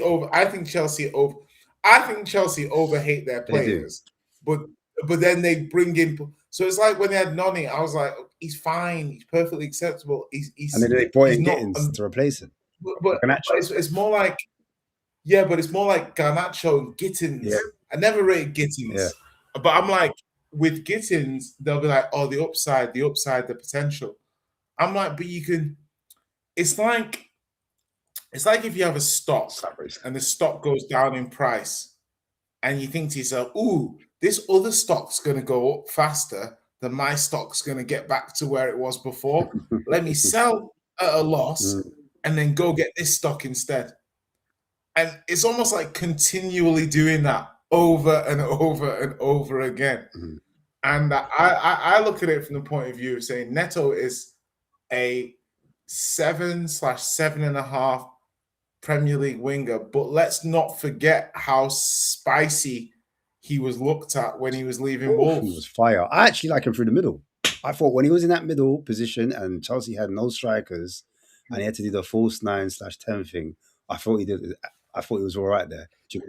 I think as well, it's like, that's what I'm saying with the Savinho thing. It's like, I do think Neto thinks he's better than he is, though. Yeah, I wish I don't. I don't like that attribute in players. Well, Garnacho's I like you to have some self-awareness. Garnacho's definitely that. Yeah, but the thing with Garnacho's what, 22? Yeah, Neto's grown. He's like 26. Yeah, Garnacho has always been at a big club. Do you know what I mean? Like, big club, big ego. Do you know what I mean? He needs to just drop down the level. Villa will be good for him.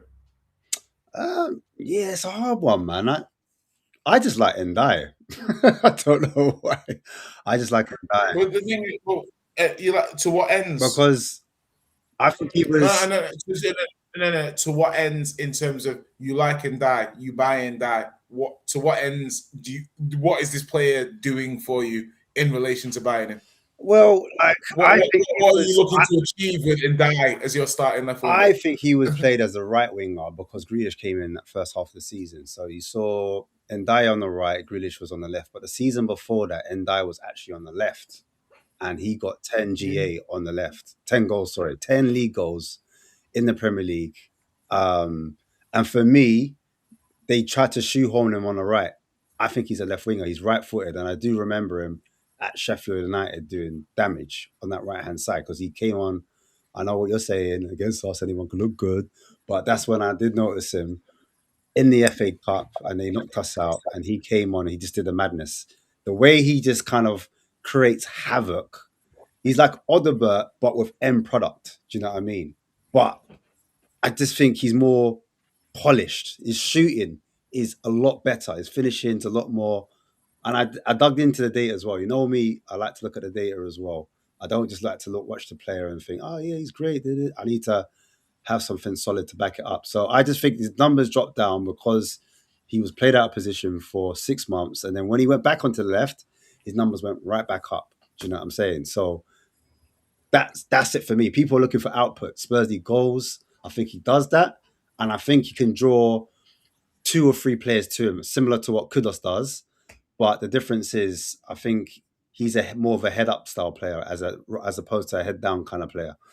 in my opinion, for what I've seen. So that's why I like him. But each of their own. Also at Marseille, I have seen him play as a second striker, which was interesting. But I think he was too young in his career. The Zerbi getting hold of him, I think he can work magic with him, in my opinion. That's my argument. That's all I've got. And I think he rates higher than a Neto, in my opinion, and a Savinho. Who does? So the last person. Ndai. To what ends does he rate higher than a Neto? Output. No, but the thing is like, so Neto, when Neto played for a comparable team in Wolves, his impact was much higher. Like Neto was being talked about as like a star at Wolves. No, people were talking about that as in like, respectfully, I think Neto showed more at Wolves. Okay, than so ask me this: would you prefer Neto over Savinho? I feel like Neto was putting people on skates on a weekly basis. He was. Would you prefer Neto over Savinho? You're talking. I think no, because of upsides. But how old is Neto 26, now? 25, 26? 26. Yeah. Savinho is 22. Yeah. So you basically have maybe Neto is a little bit better than him, but you have 4 years of development that you've got in Savinho for him to be better than him. Your dream pairing. Your dream pairing is Gakpo and Savinho. Is that? Am I right in saying that, or is it? Bro, why would you ever use the word? Why would you ever use the word dream and Gakpo? Are you mad? Ideal, sorry. Ideal. It's not even like ideal. It's like ideal's okay. Nah, I don't even like the framing. I don't like the frame. I'm just saying. There's no shade on your name. I'm just saying, like, in the market that we're in, because the winger market's not the greatest at the moment. Yeah, I'm just basically saying, we have Cal, we have Odebear, we have Simmons, we have Williams Barner. So to me, we have plenty of promising wingers. Yeah. So I'm like, okay, give me a 26-year-old winger who's got some credible numbers. And seeing as we're leaning Premier League proven,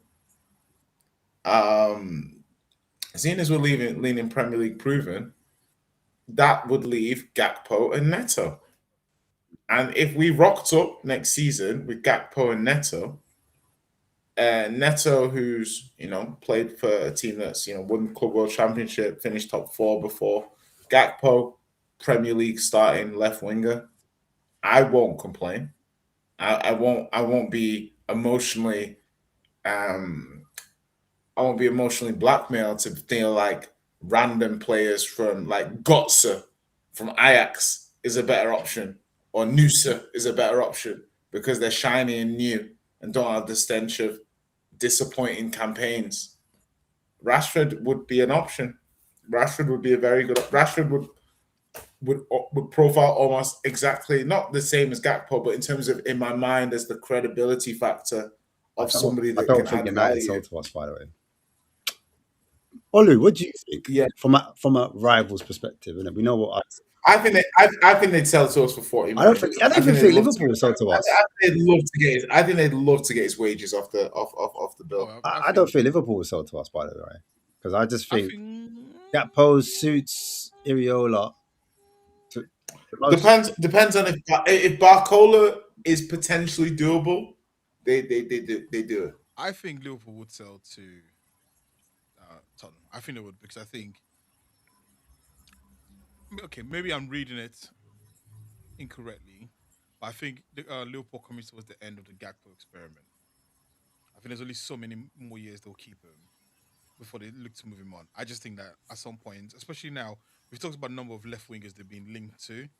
That sort of lets me feel like they are looking to move one of those left wingers away, and I think Gakpo will be the sort of prime in terms of he's got good enough sell value, and he probably wants a different challenge or to start more often. So I think Gakpo is actually gettable. I think Rashford is probably more difficult because I know United came out and said they wanted to sell abroad as opposed to a rival. Yeah. And then also, they don't want to be embarrassed by Spurs again, basically.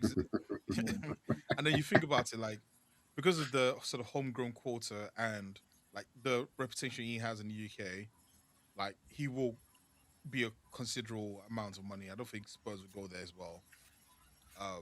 So I think Gakpo, yeah. I don't know. Like,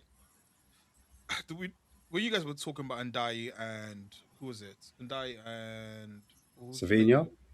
Savinho. Yeah. That's it.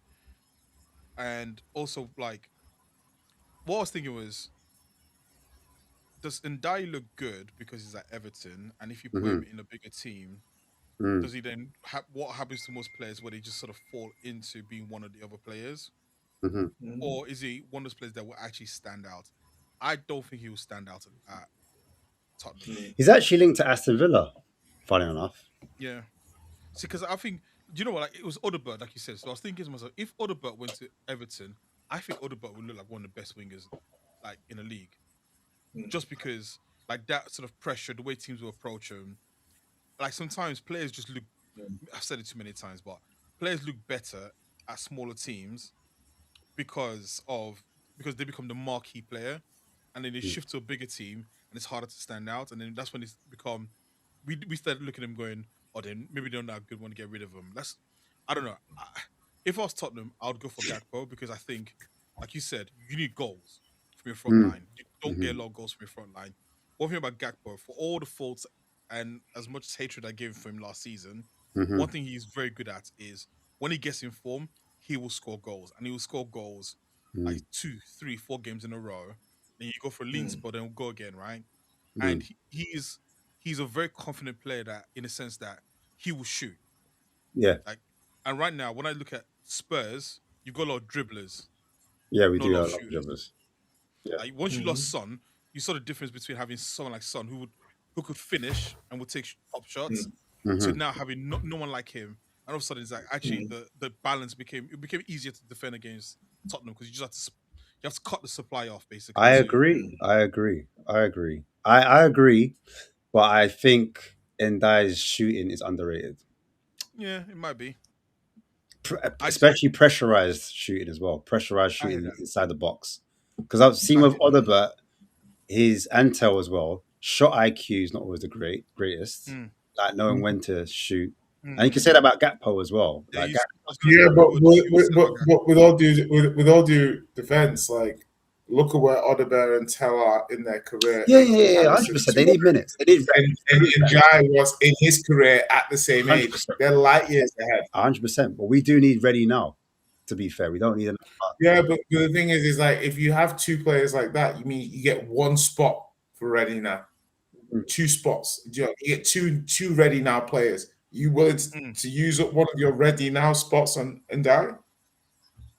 Well, I would, because I think his shooting's that level, but that's just my opinion. Like I said, the reason why I think he shots. But he wasn't even the best left winger at Everton last season. Who was the best left winger? Well, Grealish. I think he was until when Grealish was injured. No, but what I'm saying is Grealish went there. Yeah.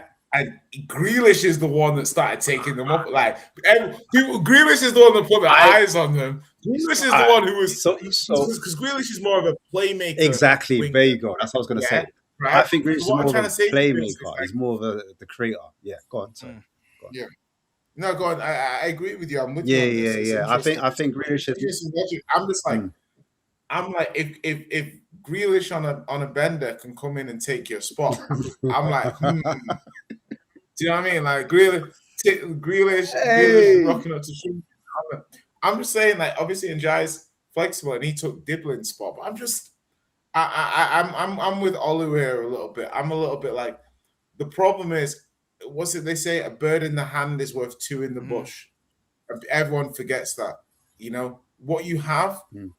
You always look at side eye versus what somebody else has, and I just think that he is a good player. But all these players are good players. I watched him in the World Cup with Senegal when he's got other good players around him. I didn't think he looked special. Do you know what I mean? He had other good players around him. I thought it's like a super girl. Of course, and you now start seeing, Ahmad's got some X factor. Like you look at that goal that Ahmad scored. When's the last time you saw Njai score a goal like that against Tottenham? That's why I'm saying don't use us as the barometer when players do worldies. No, I hear it. This is just my. I don't know. I'm not outside of Spurs. Outside of Spurs, I've seen them do bits. My point is to say to you, like, okay, he gets the ball, yeah. What do you want from your winger? Do you want him to be? Is he a take-on merchant? How many take-ons is he doing per game? How many of those duels is he winning? I want him to have end products, number one. But if he can draw 2 or 3 players towards him, that frees up other space. Bro, I'm not paying 75 million for flies round shit. No. They're doing the most right now. Because for me, that helps the team not only get up the pitch, but opens up avenues for other players, like for midfielders to score. Preach. What do you think? Obviously, is that your Scouse neighbours? Where do you stand? Because I put Njai, he's like sexy Somerville to you or something. But did the shit as well, man. Sexy. Yeah. The thing is like with these players, they've got like one standout skill, and then everything else is pretty good. But they have like Somerville, he has that cutting and shit. Yeah. So there's Njai, he's got that drinky dribble. Yeah. But when you look at like a Doku or even like a Rio, they have 1, 2, 3. They have multiple things. Do you know what I mean? When I'm watching Rio, he can go outside, he can go inside. And he's got pace. No, but Njai hasn't. Look, when you look at Njai, can he create that separation that Rio can? You know, when you just look at a player like he's gone. Even Dauman. You know, when you look at Dauman, you see he can create separation. Yeah, he can cause you to foul him.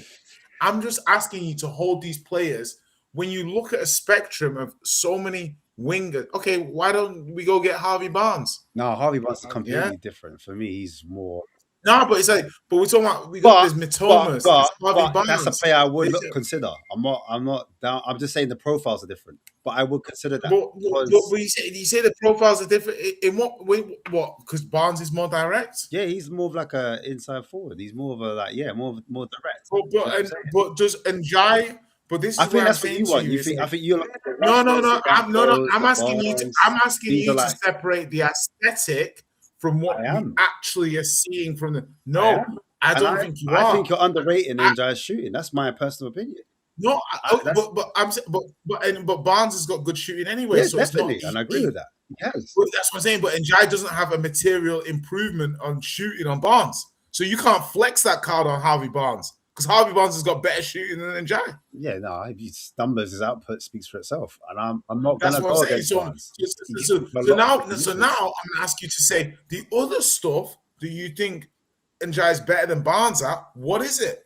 Like I said, you can for the team taking on players. Number one, so 1v1 ability. Does Harvey Barnes not take on players? I think he's more of a player. Like if it's 1v1, he's got space. I think in a low block, I think Njai can do it. My personal opinion, I think he can. I think on a transition and there's 2 or 3 players, he can draw it. You know, like the difference between maybe him. If it's one player, Barnes can do it. If he's doubled up on, I'm not sure Barnes can do the double up thing. I'll be honest with you. But he's a running behind type of player, in my personal opinion.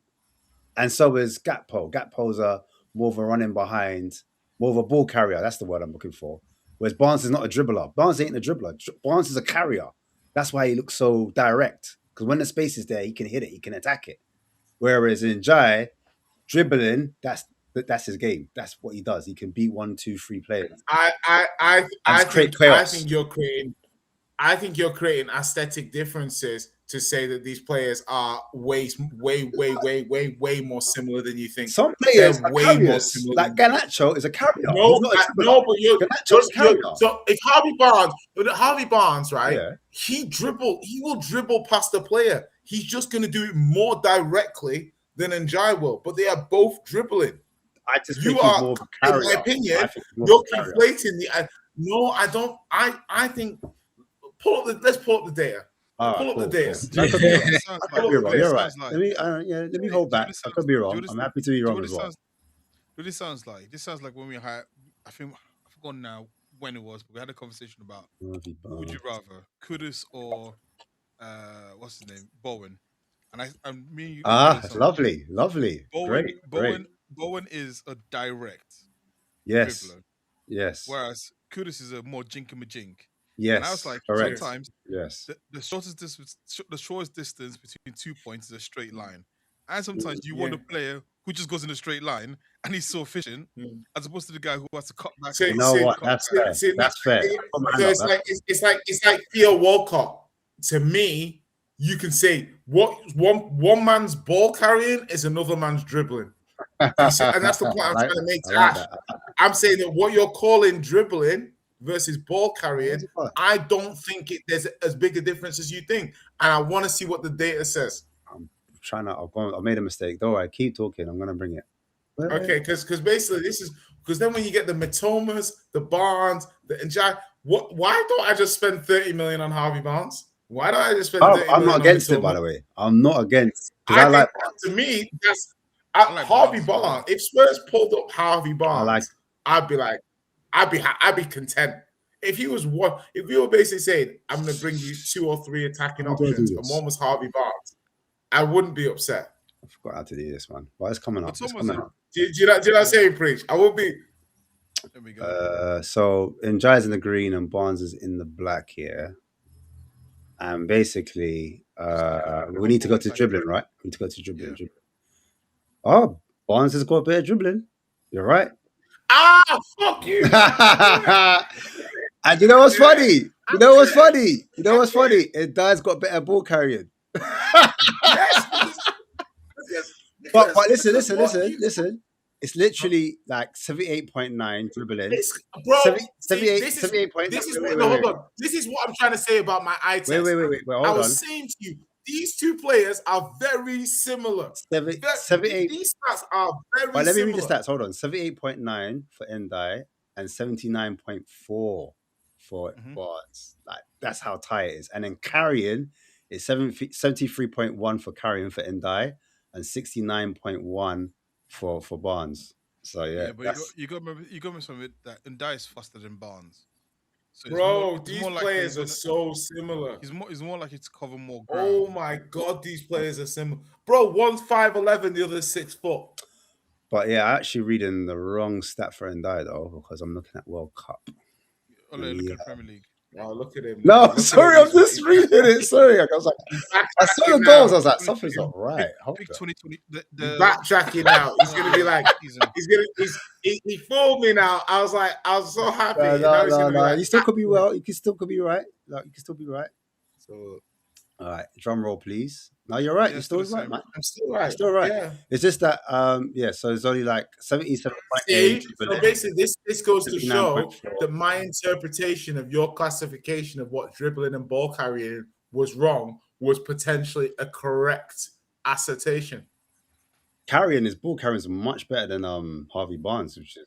Yeah, but I never said that. No. I'm just saying. I'm not you immediately jumped in and said, yeah. So I'm basically saying, yeah. But I don't think there's a huge difference between these two players. The ball carrying also will be a certain distance covered with the ball.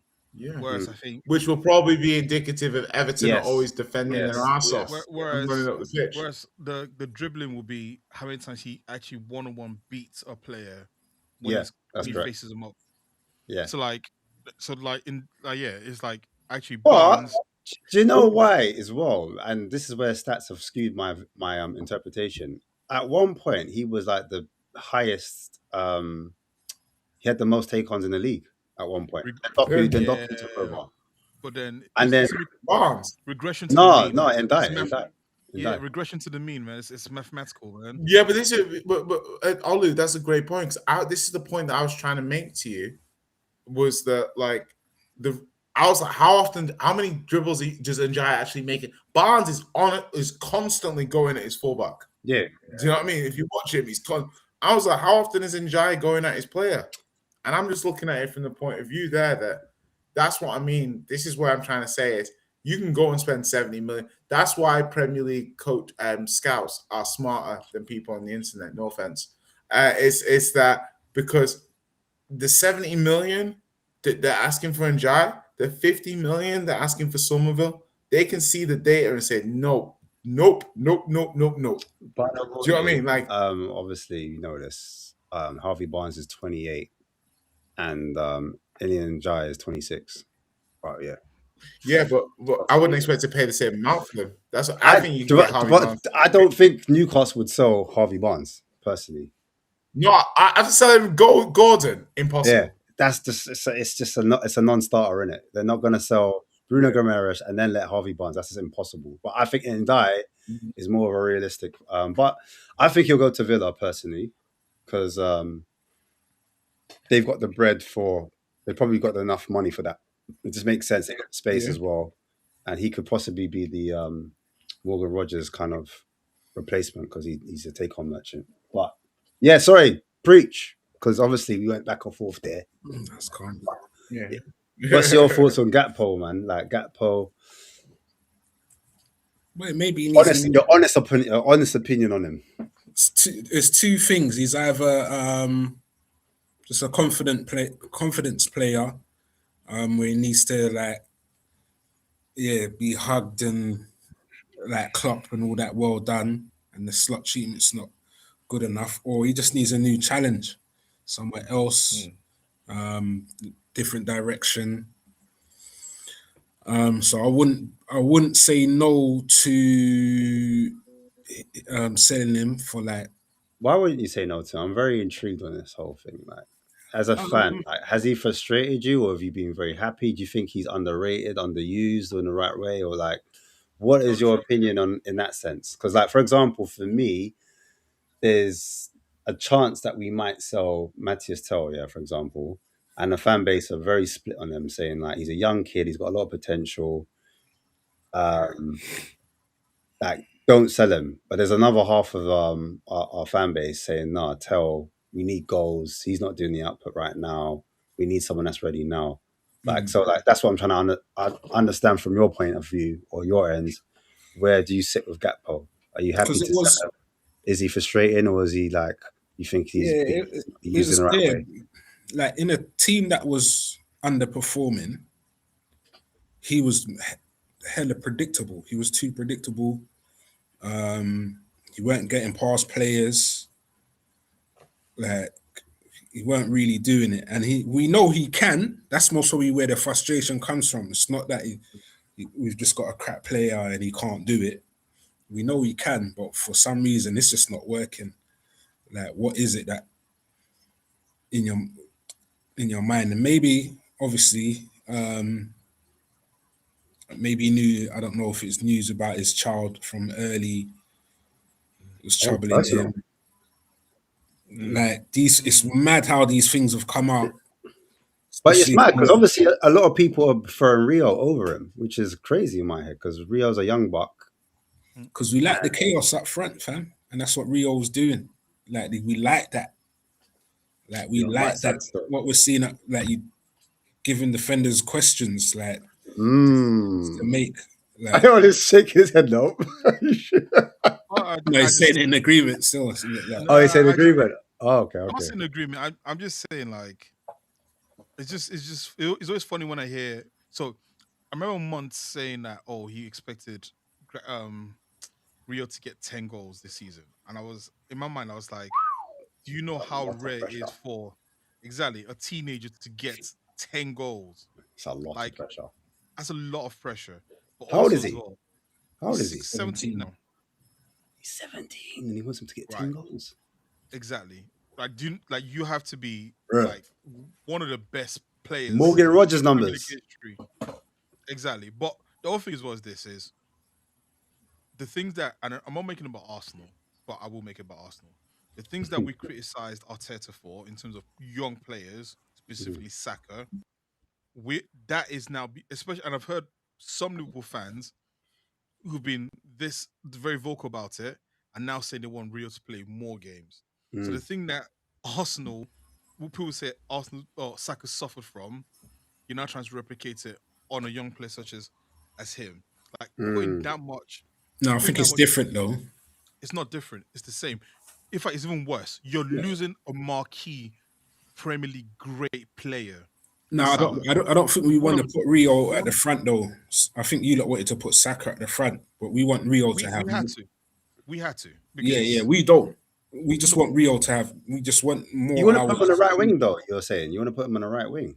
So wouldn't that be He'd be the best player on the right wing. Yeah, but he would definitely like Elliot, like as it stands right now, innit? Yeah. If we got Barcola, that was rumors. I'm not saying that's what I wanted to do. I was just saying that was what rumors were. But like you'll get rotation in it. Him, Elliot. I think he needs to be a rotational player. Like going into next season, I think he needs to continue doing what he did last season. Like, Yeah, definitely. If he goes past 1,000 minutes in the Premier League next season, there's a problem. But but this is what I'm saying. Going back to Gakpo, we need more from him if that's what we're doing with Rio. Like I don't know. Like obviously the Diaz thing, they were pretty kind of close. He was doing all right, but like he possibly could have done less and less pressure on his back because we got Diaz. But now Rio, he's developing. We want him to develop properly, slowly. There's no rush. We like what you're saying. We don't want to. I don't believe we want to do that, and we're gonna. But we need more from Gakpo if we're gonna watch Rio flourish, because you can't put that pressure on him because that will stunt his growth, and he can't keep getting the same minutes like he got last season. He needs more than that. So he got 582 minutes last season, didn't he? Yeah, in the Premier League anyway.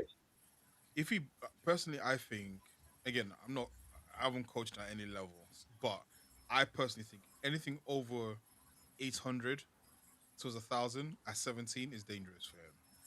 Like unless you've got a team that is so good, like let's say, PSG players played that much, innit? There was a couple of players. Some players did, but even the none of them were 17. Like so I'm thinking, someone like Messi, for example. Messi played in his first 2 seasons, didn't actually play that much. It was Julie, David Julie, that was playing most of the minutes, and Messi would come on, and it took a while for him to actually start. I think he started at probably 19. He is starting at 16 or 17, wherever it was. He was playing minutes. I think this season he plays 800 minutes. Is getting towards that dangerous zone because he's going to have growing pains. You don't know how he's going to adapt to a second season in terms of just getting that much more football under his legs. Like, if I'm in Liverpool's shoes, I'm like, he needs to be. What you did with him last season is what needs to happen this season. Like, don't put that much football through him yet, unless he's like exceptional that you can't get away from it. But even then, still, it's the Premier League. The toughest bloody league to play in physically. 17-year-old is still a boy. It's hard. That's why even me with Max Dowman, I want to see Max Dowman have like 10-minute cameos here, 20-minute cameos there. Don't start too many games. Like look at Ethan. Ethan started so many games, and then towards the end of the season, he started, like not last season, the season before, he started to like his performances started to dip. And at that time, he was 17? I don't know. That's Ethan's done at Arsenal, isn't it? I don't know. He's done. I think he's done. I think that's the reason why his brother's not signing in the academy, bro. Yeah, because Arsenal basically lied to him. I hope not. De Zerbi had to pick him up. You know that? At Marseille. He played him in the tent. And then what happened? De Zerbi left. Punk. Yeah. Exactly. But I mean, Ranieri's back now. Now what? Now what? What's going to happen? Because you guys were looking at, like you said, Rodgers before and that. So there's no space for him, is there? There's no space. There's no space. I'm even looking at, if you don't get Bruno G, yeah, I'm looking at Martin Lou Skelly sideways slightly. Yeah, but these guys are 16, 17, 18, 19. Like, there's a lot of football in their career left. Like, they need to, I think. Where does Skelly play next season for you? If you sign Bruno G, I think he's still midfield. I think the experiment of him at left back is done. So you're gonna have Bruno G. You're gonna have obviously Zubi, Odegaard, Rice, Mourinho, Eze. That's like 6 midfielders. No, Odegaard. They got to sell him. They got to sell him. They got to sell Odegaard. Norgard, and then Skelly. Skelly's number 8, yeah? And they got, what's his name, Vieira or Vieira, whatever. No, Vieira's gone, man. He's Is gone. he He's gone? gone. But that's 8. That's 8 man, you know. 8 midfielders. I know they're all not the same position, but like, Hey, yeah, I know, but I think there'll be more rotational play between this season because I think the number of games Arsenal played last season was ungodly. I mean, no, it's not because when Man City won the do you even need Bruno? I'm just thinking about it now. Now you've spoken about Skelly, yeah, and how well Skelly was doing and all that, and everyone's hyping him. Like, do you really need him? Like, if Skelly is the one that misses out, then yeah, it's worth it. Don't tell that to Arsenal fans because they love Skelly. I tell you what, but that's because there's like, sorry, only because there's potential, there's a future, there's the face. Potential. It's the season. Yeah, there's a face to it. Like, definitely more one of us than Get me? So it's all of every that fan does it. Every fan base does it. Every fan does it. I see it everywhere. Liverpool, Arsenal, definitely a top. I think Bruno is a bit of a vanity signing in a sense that I don't think there was left wing's more important, no? And you lot are spending exactly, and you're not concentrating on the Bruno G. Like, it's wasting time. Exactly, but I also believe in the idea of iron sharpens iron, and what you always want to do is bring in players that that makes the players who are currently in there have to play better, because that's what Fergie did very well. He always, like, when they had Scholes, Roy Keane in midfield with Nicky Butts and so on and so forth, he bought Veron. That was just to make sure that those guys don't rest up on their laurels, right? Does Odegaard go then if Bruno G comes in? You think? I think we want to keep that squad. I think it's going to be a big squad of and do you know what? And who starts when Rice is fit? Who starts? What's the start? Is it Bruno G, Rice, Odegaard, Bruno G, Rice? God knows. Where does Havertz staying up top? Is Guy Caress on the bench? Is that?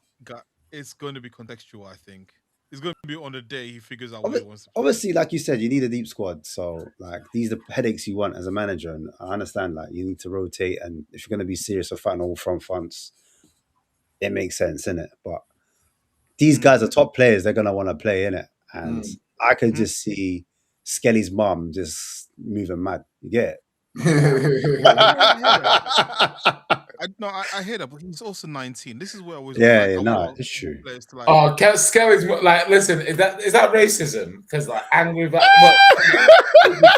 you know what I mean? She is going to be angry black woman narrative. Not everyday racism, you know. I can't, because she's going to be moving absolutely insane if Skelly doesn't get minutes.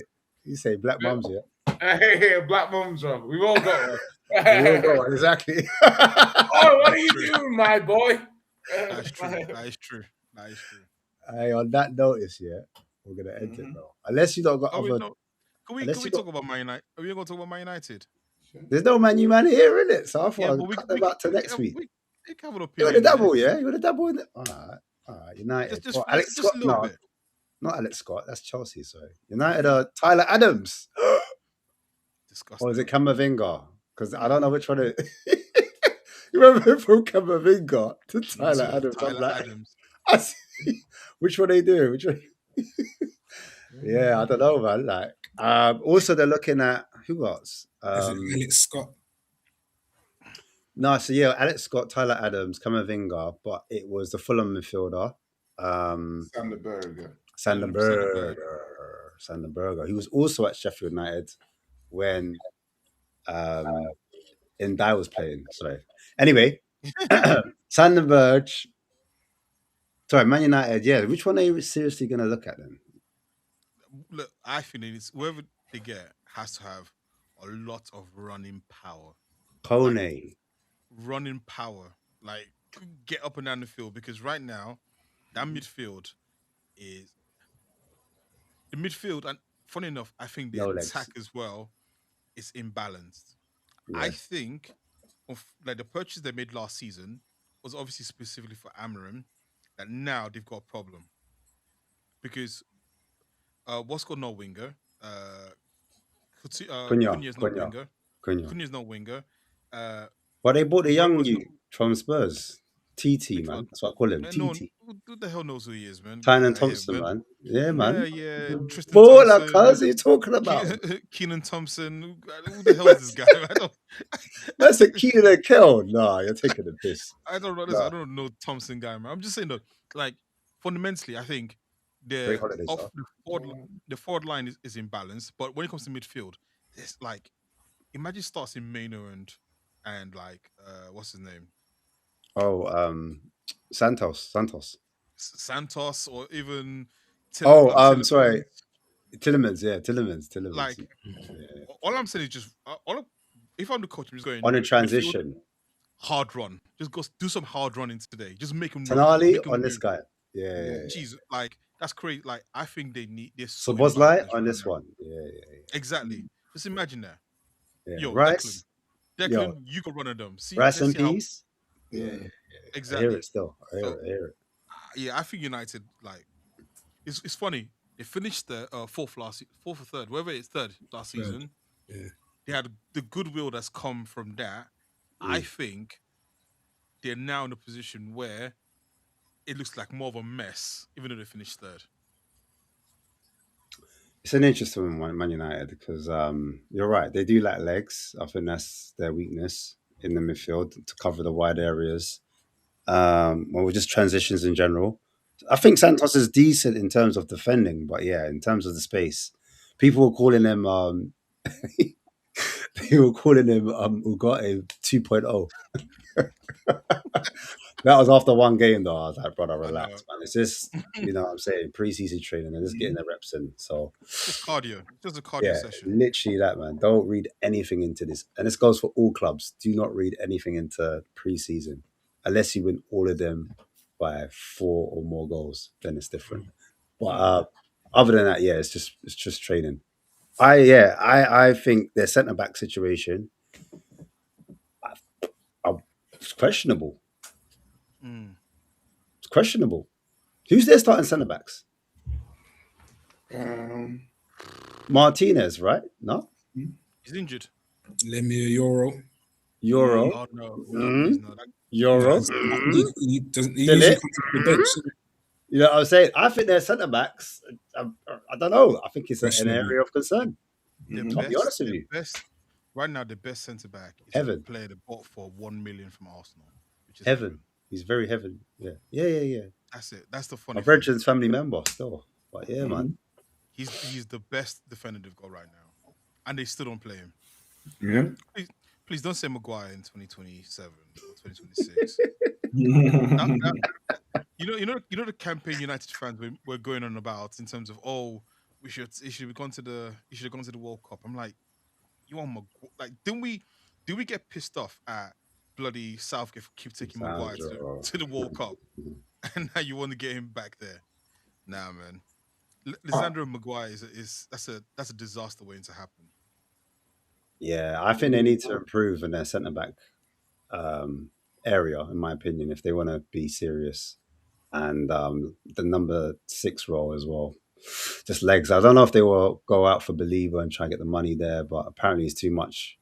And they've got their stadium to focus on, isn't it? The 4. How much is Believer? You know Brighton, man. Brighton are just on this fucking. They're on this. I'd have Believer at Liverpool. Why you're gonna have to pay? I'll tell you that much. Like Spurs, apparently by our ex-chairman, he said we got our pants pulled down. 1 year left, 52 million. So one of us, I think one of us is gonna get Coleman. What is he? He's getting at like 40, 45, isn't it? Who's that? Coleman. Coney. Oh, Coney. Oh, yeah. Yeah, see, that makes sense to me. That makes the most sense. Value wise, I mean. But yeah, you lot are looking at thing as well. Kev from Thuram, no? Well, you was at one point anyway, from Juventus. Yeah, that popped up this summer. I know we was looking at him a few seasons ago as well, though. Yeah, he was before he went to Juventus. When he was at, where was he? Not Gladden back. He was at. Juventus? No, it was similar. It was didn't they? What team did he play for? It wasn't Nice, was it? Was it Nice? Yeah, I feel like it was like a Nice. Yeah, it was Yeah, like Nice or Nice. Rennes or Nice. It's Nice. I was thinking Leo, but Neil, it was Nice. It was OG. Was it OG Nice or something like that? OC Nice or something. Yeah, he was playing there. But yeah, those are the players you're looking at, man. But yeah, United going back to United. 2 games a week, man. You know, they had it easy. But they gonna learn. You know what I'm saying? They're gonna learn today. And I'm here for it. I'm ready to look for it. Does anyone think Bruno's numbers stays the same or goes up or goes down? I know Jay's a Bruno connoisseur.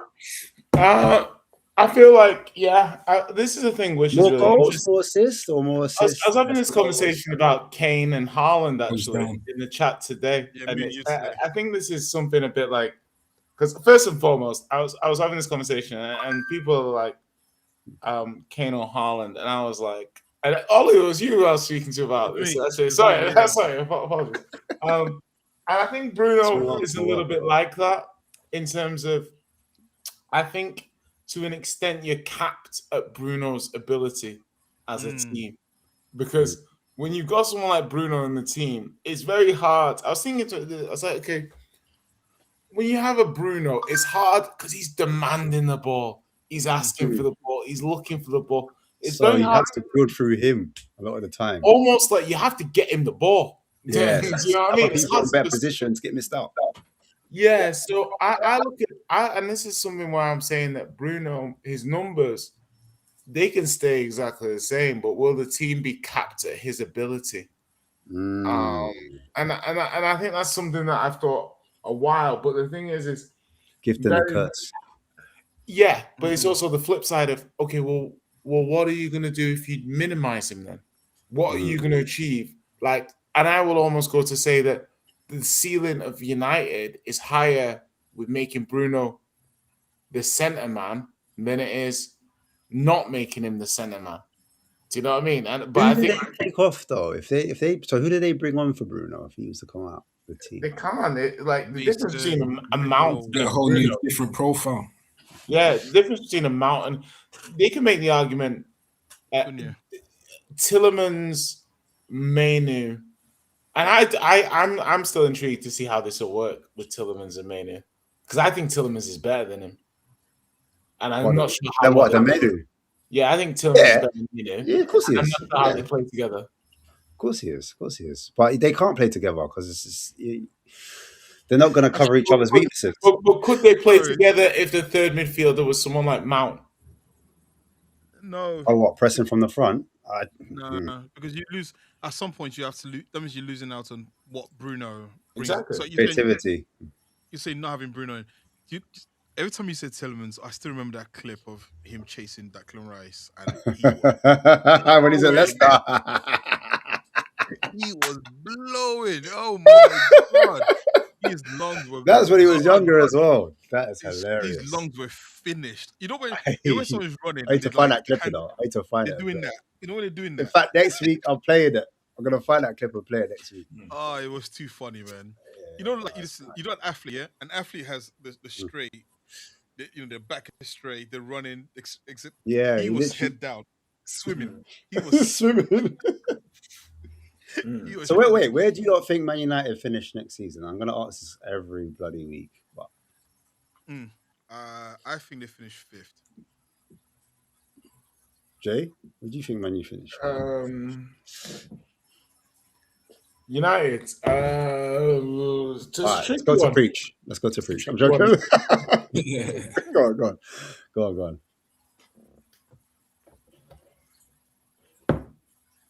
Yeah, I think a Europa League spot. Oof. What do you think, Jay? I actually think it's gonna Tottenham and United will have a nice little rivalry for a league position. You mean? I think from my point of view, it's a bit like I don't really know how we're gonna just jump from where we are to the top of the league, but I think we are going to. I'm not sure exactly how it's gonna play out. When you say top of the league, you mean top half of the league? No, I mean like working out yet. No, I mean like challenging for the title. Listen, I'm just gonna say something has to give here where We're spending £100 million on players. These players are signing up for the project to join in, things like that. I'm not trying to say we're going to be like the new Man City or anything, but definitely, this is how City started. Do you know what I mean? Like they started by overpaying, making top four. So I think one game a week,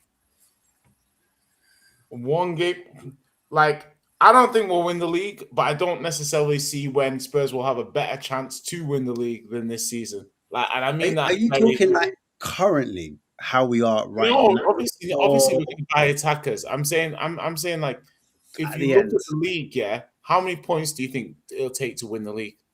86 points. I think 85. I think 82. No, I don't think so. You think Jay thinks everyone's going to be taking. I don't think they're any different. 82, 86. That's what I'm saying. So basically, let's split the difference. Let's call it 84. Yeah, 84 points to win the league, right? Okay, one second. Continue. Carry on. I'm saying 84 points to win this league, right? Yeah, go on. So that's basically 25 wins. 25 wins. 25 wins. Yeah, 25 wins, 13 defeats. That is phenomenal. Do you know what I mean? If you if you basically saying to yourself, fucking Villa might fuck about and get 25 wins. Do you know what I mean? I don't think so. Like, I'm just basically saying 25 wins.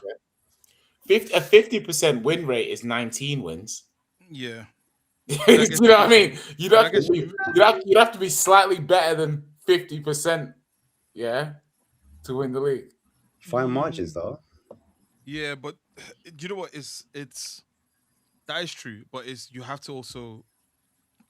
also have to have runs that are winning runs for a period of the seasons, and I think that's the difficulty for some of the teams, like who don't make it to challenging, is that they're unable to make a run that is 4, 5, 6 games winning on the bounce. Yeah, and I think the problem that Spurs and Villa will have is they'll have 2 games win.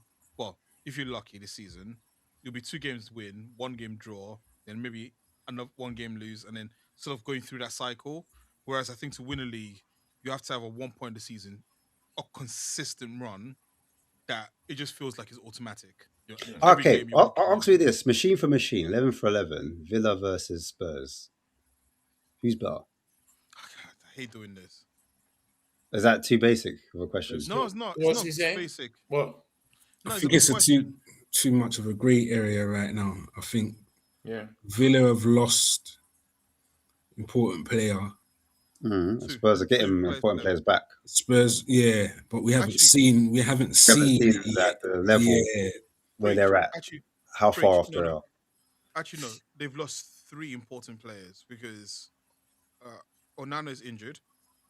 And it's going to be injured for a while. Yes, Tielemans is out, correct. Because they've sold him, and then Rodgers is out. It's sold him. And if we're saying potentially also Watkins might leave, that is 4 important players. And yes, they're buying players in, but you don't know how they're going to gel. I would say Spurs are in a better position this season, machine for machine, than Villa are. It's tough because I just don't. Well, I hear what Jay's saying in terms of attacker. We are going to improve, but I really need to see who is the number 9 for Spurs. Who's going to be the talisman? Who's going to be the man when Spurs are struggling and it's very tight and we need to kind of lean on someone? You know, like there's some games where you just need one of your players to pop up and come up with the goods. And Richie, huh? Richie. Apparently he wants to stay, isn't it? I'm hearing Jay. Apparently he wants to stick around. But it'll be interesting to see who's going to be that guy for us. But I know it's going to be like what Arsenal do. You've got a few guys that will come up. But at one point for you, it was like Mourinho. Mourinho was that guy. That was the difference. He was pop up. And the season before that was Havertz. Just pop up. And then before that, it might be an Odegaard. Do you know what I'm saying? Well, no, not Odegaard. Saka would pop up and he would be the difference maker. So I'm very intrigued to see, like we always talk about leaders. And I think what people mean by that is like who can take the game by the scruff of the neck. I'm just trying to figure out who that guy is for Spurs. And then I can be on the wavelength of other fans that think, Spurs could go on this run. we start knocking games, we start winning. Because even when we were on that super run with Ange and we won that first 10 games, we were winning games like 2-1 or 2-0. It wasn't like we were cleaning teams. Like we weren't 4-0 here and 5-0 there. There's always the odd goal here and there. But overall, when we were playing, it looked smooth. It looked good. There was things you could talk about. We were dominating possession a lot. And this is the first manager we've had since him. Obviously, we had Thomas Frank. He's not really a possession-based type of manager. These players were bought for like an attacking manager under Ange, like your Madisons and the rest of them. Do you know what I mean? So I'll be interested to see what type of how they come back. First of all, can I ask a question on that? Because he's been named our captain, by the way. Who do you play first in the league? Arsenal or Chelsea? Chelsea. So that's the test for me. That's the test for me. I will know what Tottenham are going to be in the way you approach the game against Chelsea. Yeah. I was going to say Arsenal if Arsenal were the first game. No, it's not Chelsea. about winning. It's not about winning. It's the approach. Yeah. Because, like for the past 2 seasons, every time you've played those games specifically, you've looked like you've been. There's an inferior complex that's come over Tottenham going into those games.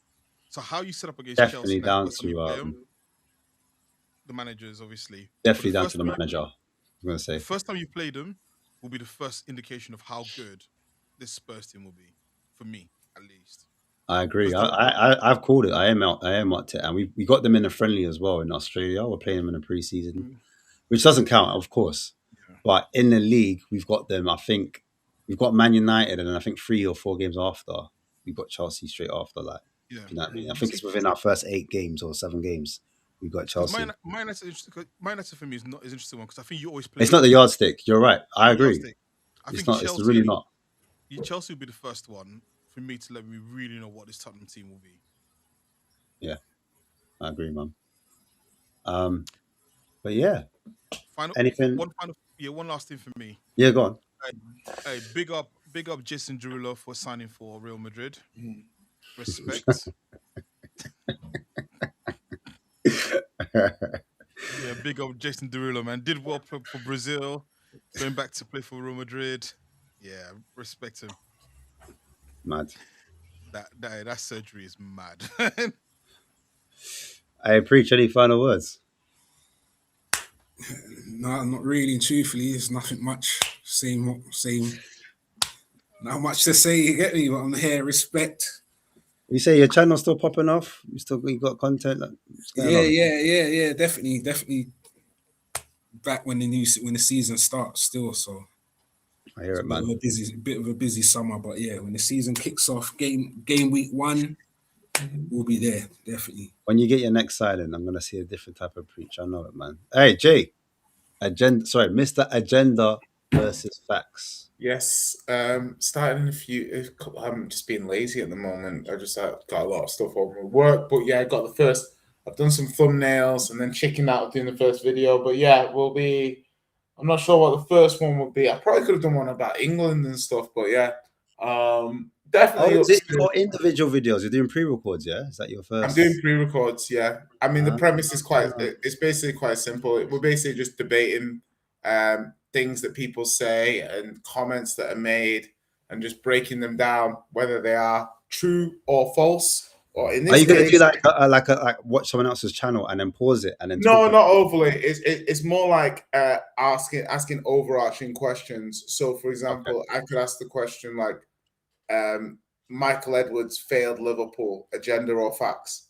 Yeah, and then they straight away. So the thing is on the one hand, you can make the argument of, Liverpool didn't buy a second club, the revenue, things like that. On the other hand, you could make the point of, as a savvy business-led owner, should he not have made better decisions? How much decision making? I probably wouldn't have. I probably would be like something. Yeah, obviously it's a difficult one to discuss with preach here. But yeah, no, that's kind of what we're looking for. Actually, I'm going to start a channel called Facts versus Agenda. I've taken agenda or facts and agenda versus facts off YouTube. So have out what's ever left. Facts versus agenda. So yeah, that's gonna be my agenda and facts. Yeah, but no, I'm looking facts over agenda. Well, I'm looking forward to it because there's like I said, like the Harvey Barnes and Jai thing is a great is a great thing. You know, I'm giving you like, fuel. you know, I could be like why Harvey Barnes is the number one, is the hottest wing prospect or the best winger you can buy in the Premier League for 50. But you know, just I'm gonna get started soon. But I appreciate you guys for having me. It's always fun. It's nice to be back. Likewise, man. Put the word out there, man. We back up. Yeah, man. Big up, man. Big up, everyone. Big up to the chat as always, man. Big up the chat, yeah. Big up the chat. Being excellent today. Being very involved. It always helped the show, man. So comments are appreciated. Even if you're watching the show later on, comments will be seen by us. So yeah, make sure you do smash that like button. Make sure you are subscribing. It helps us with the algorithm, helps us to be seen. And the more you're involved, the better the show is. It's as simple as that, man. But yeah, man. Next week, we'll see what happens, man. Hopefully we get some more bombers for all of our teams. But yeah, on that note,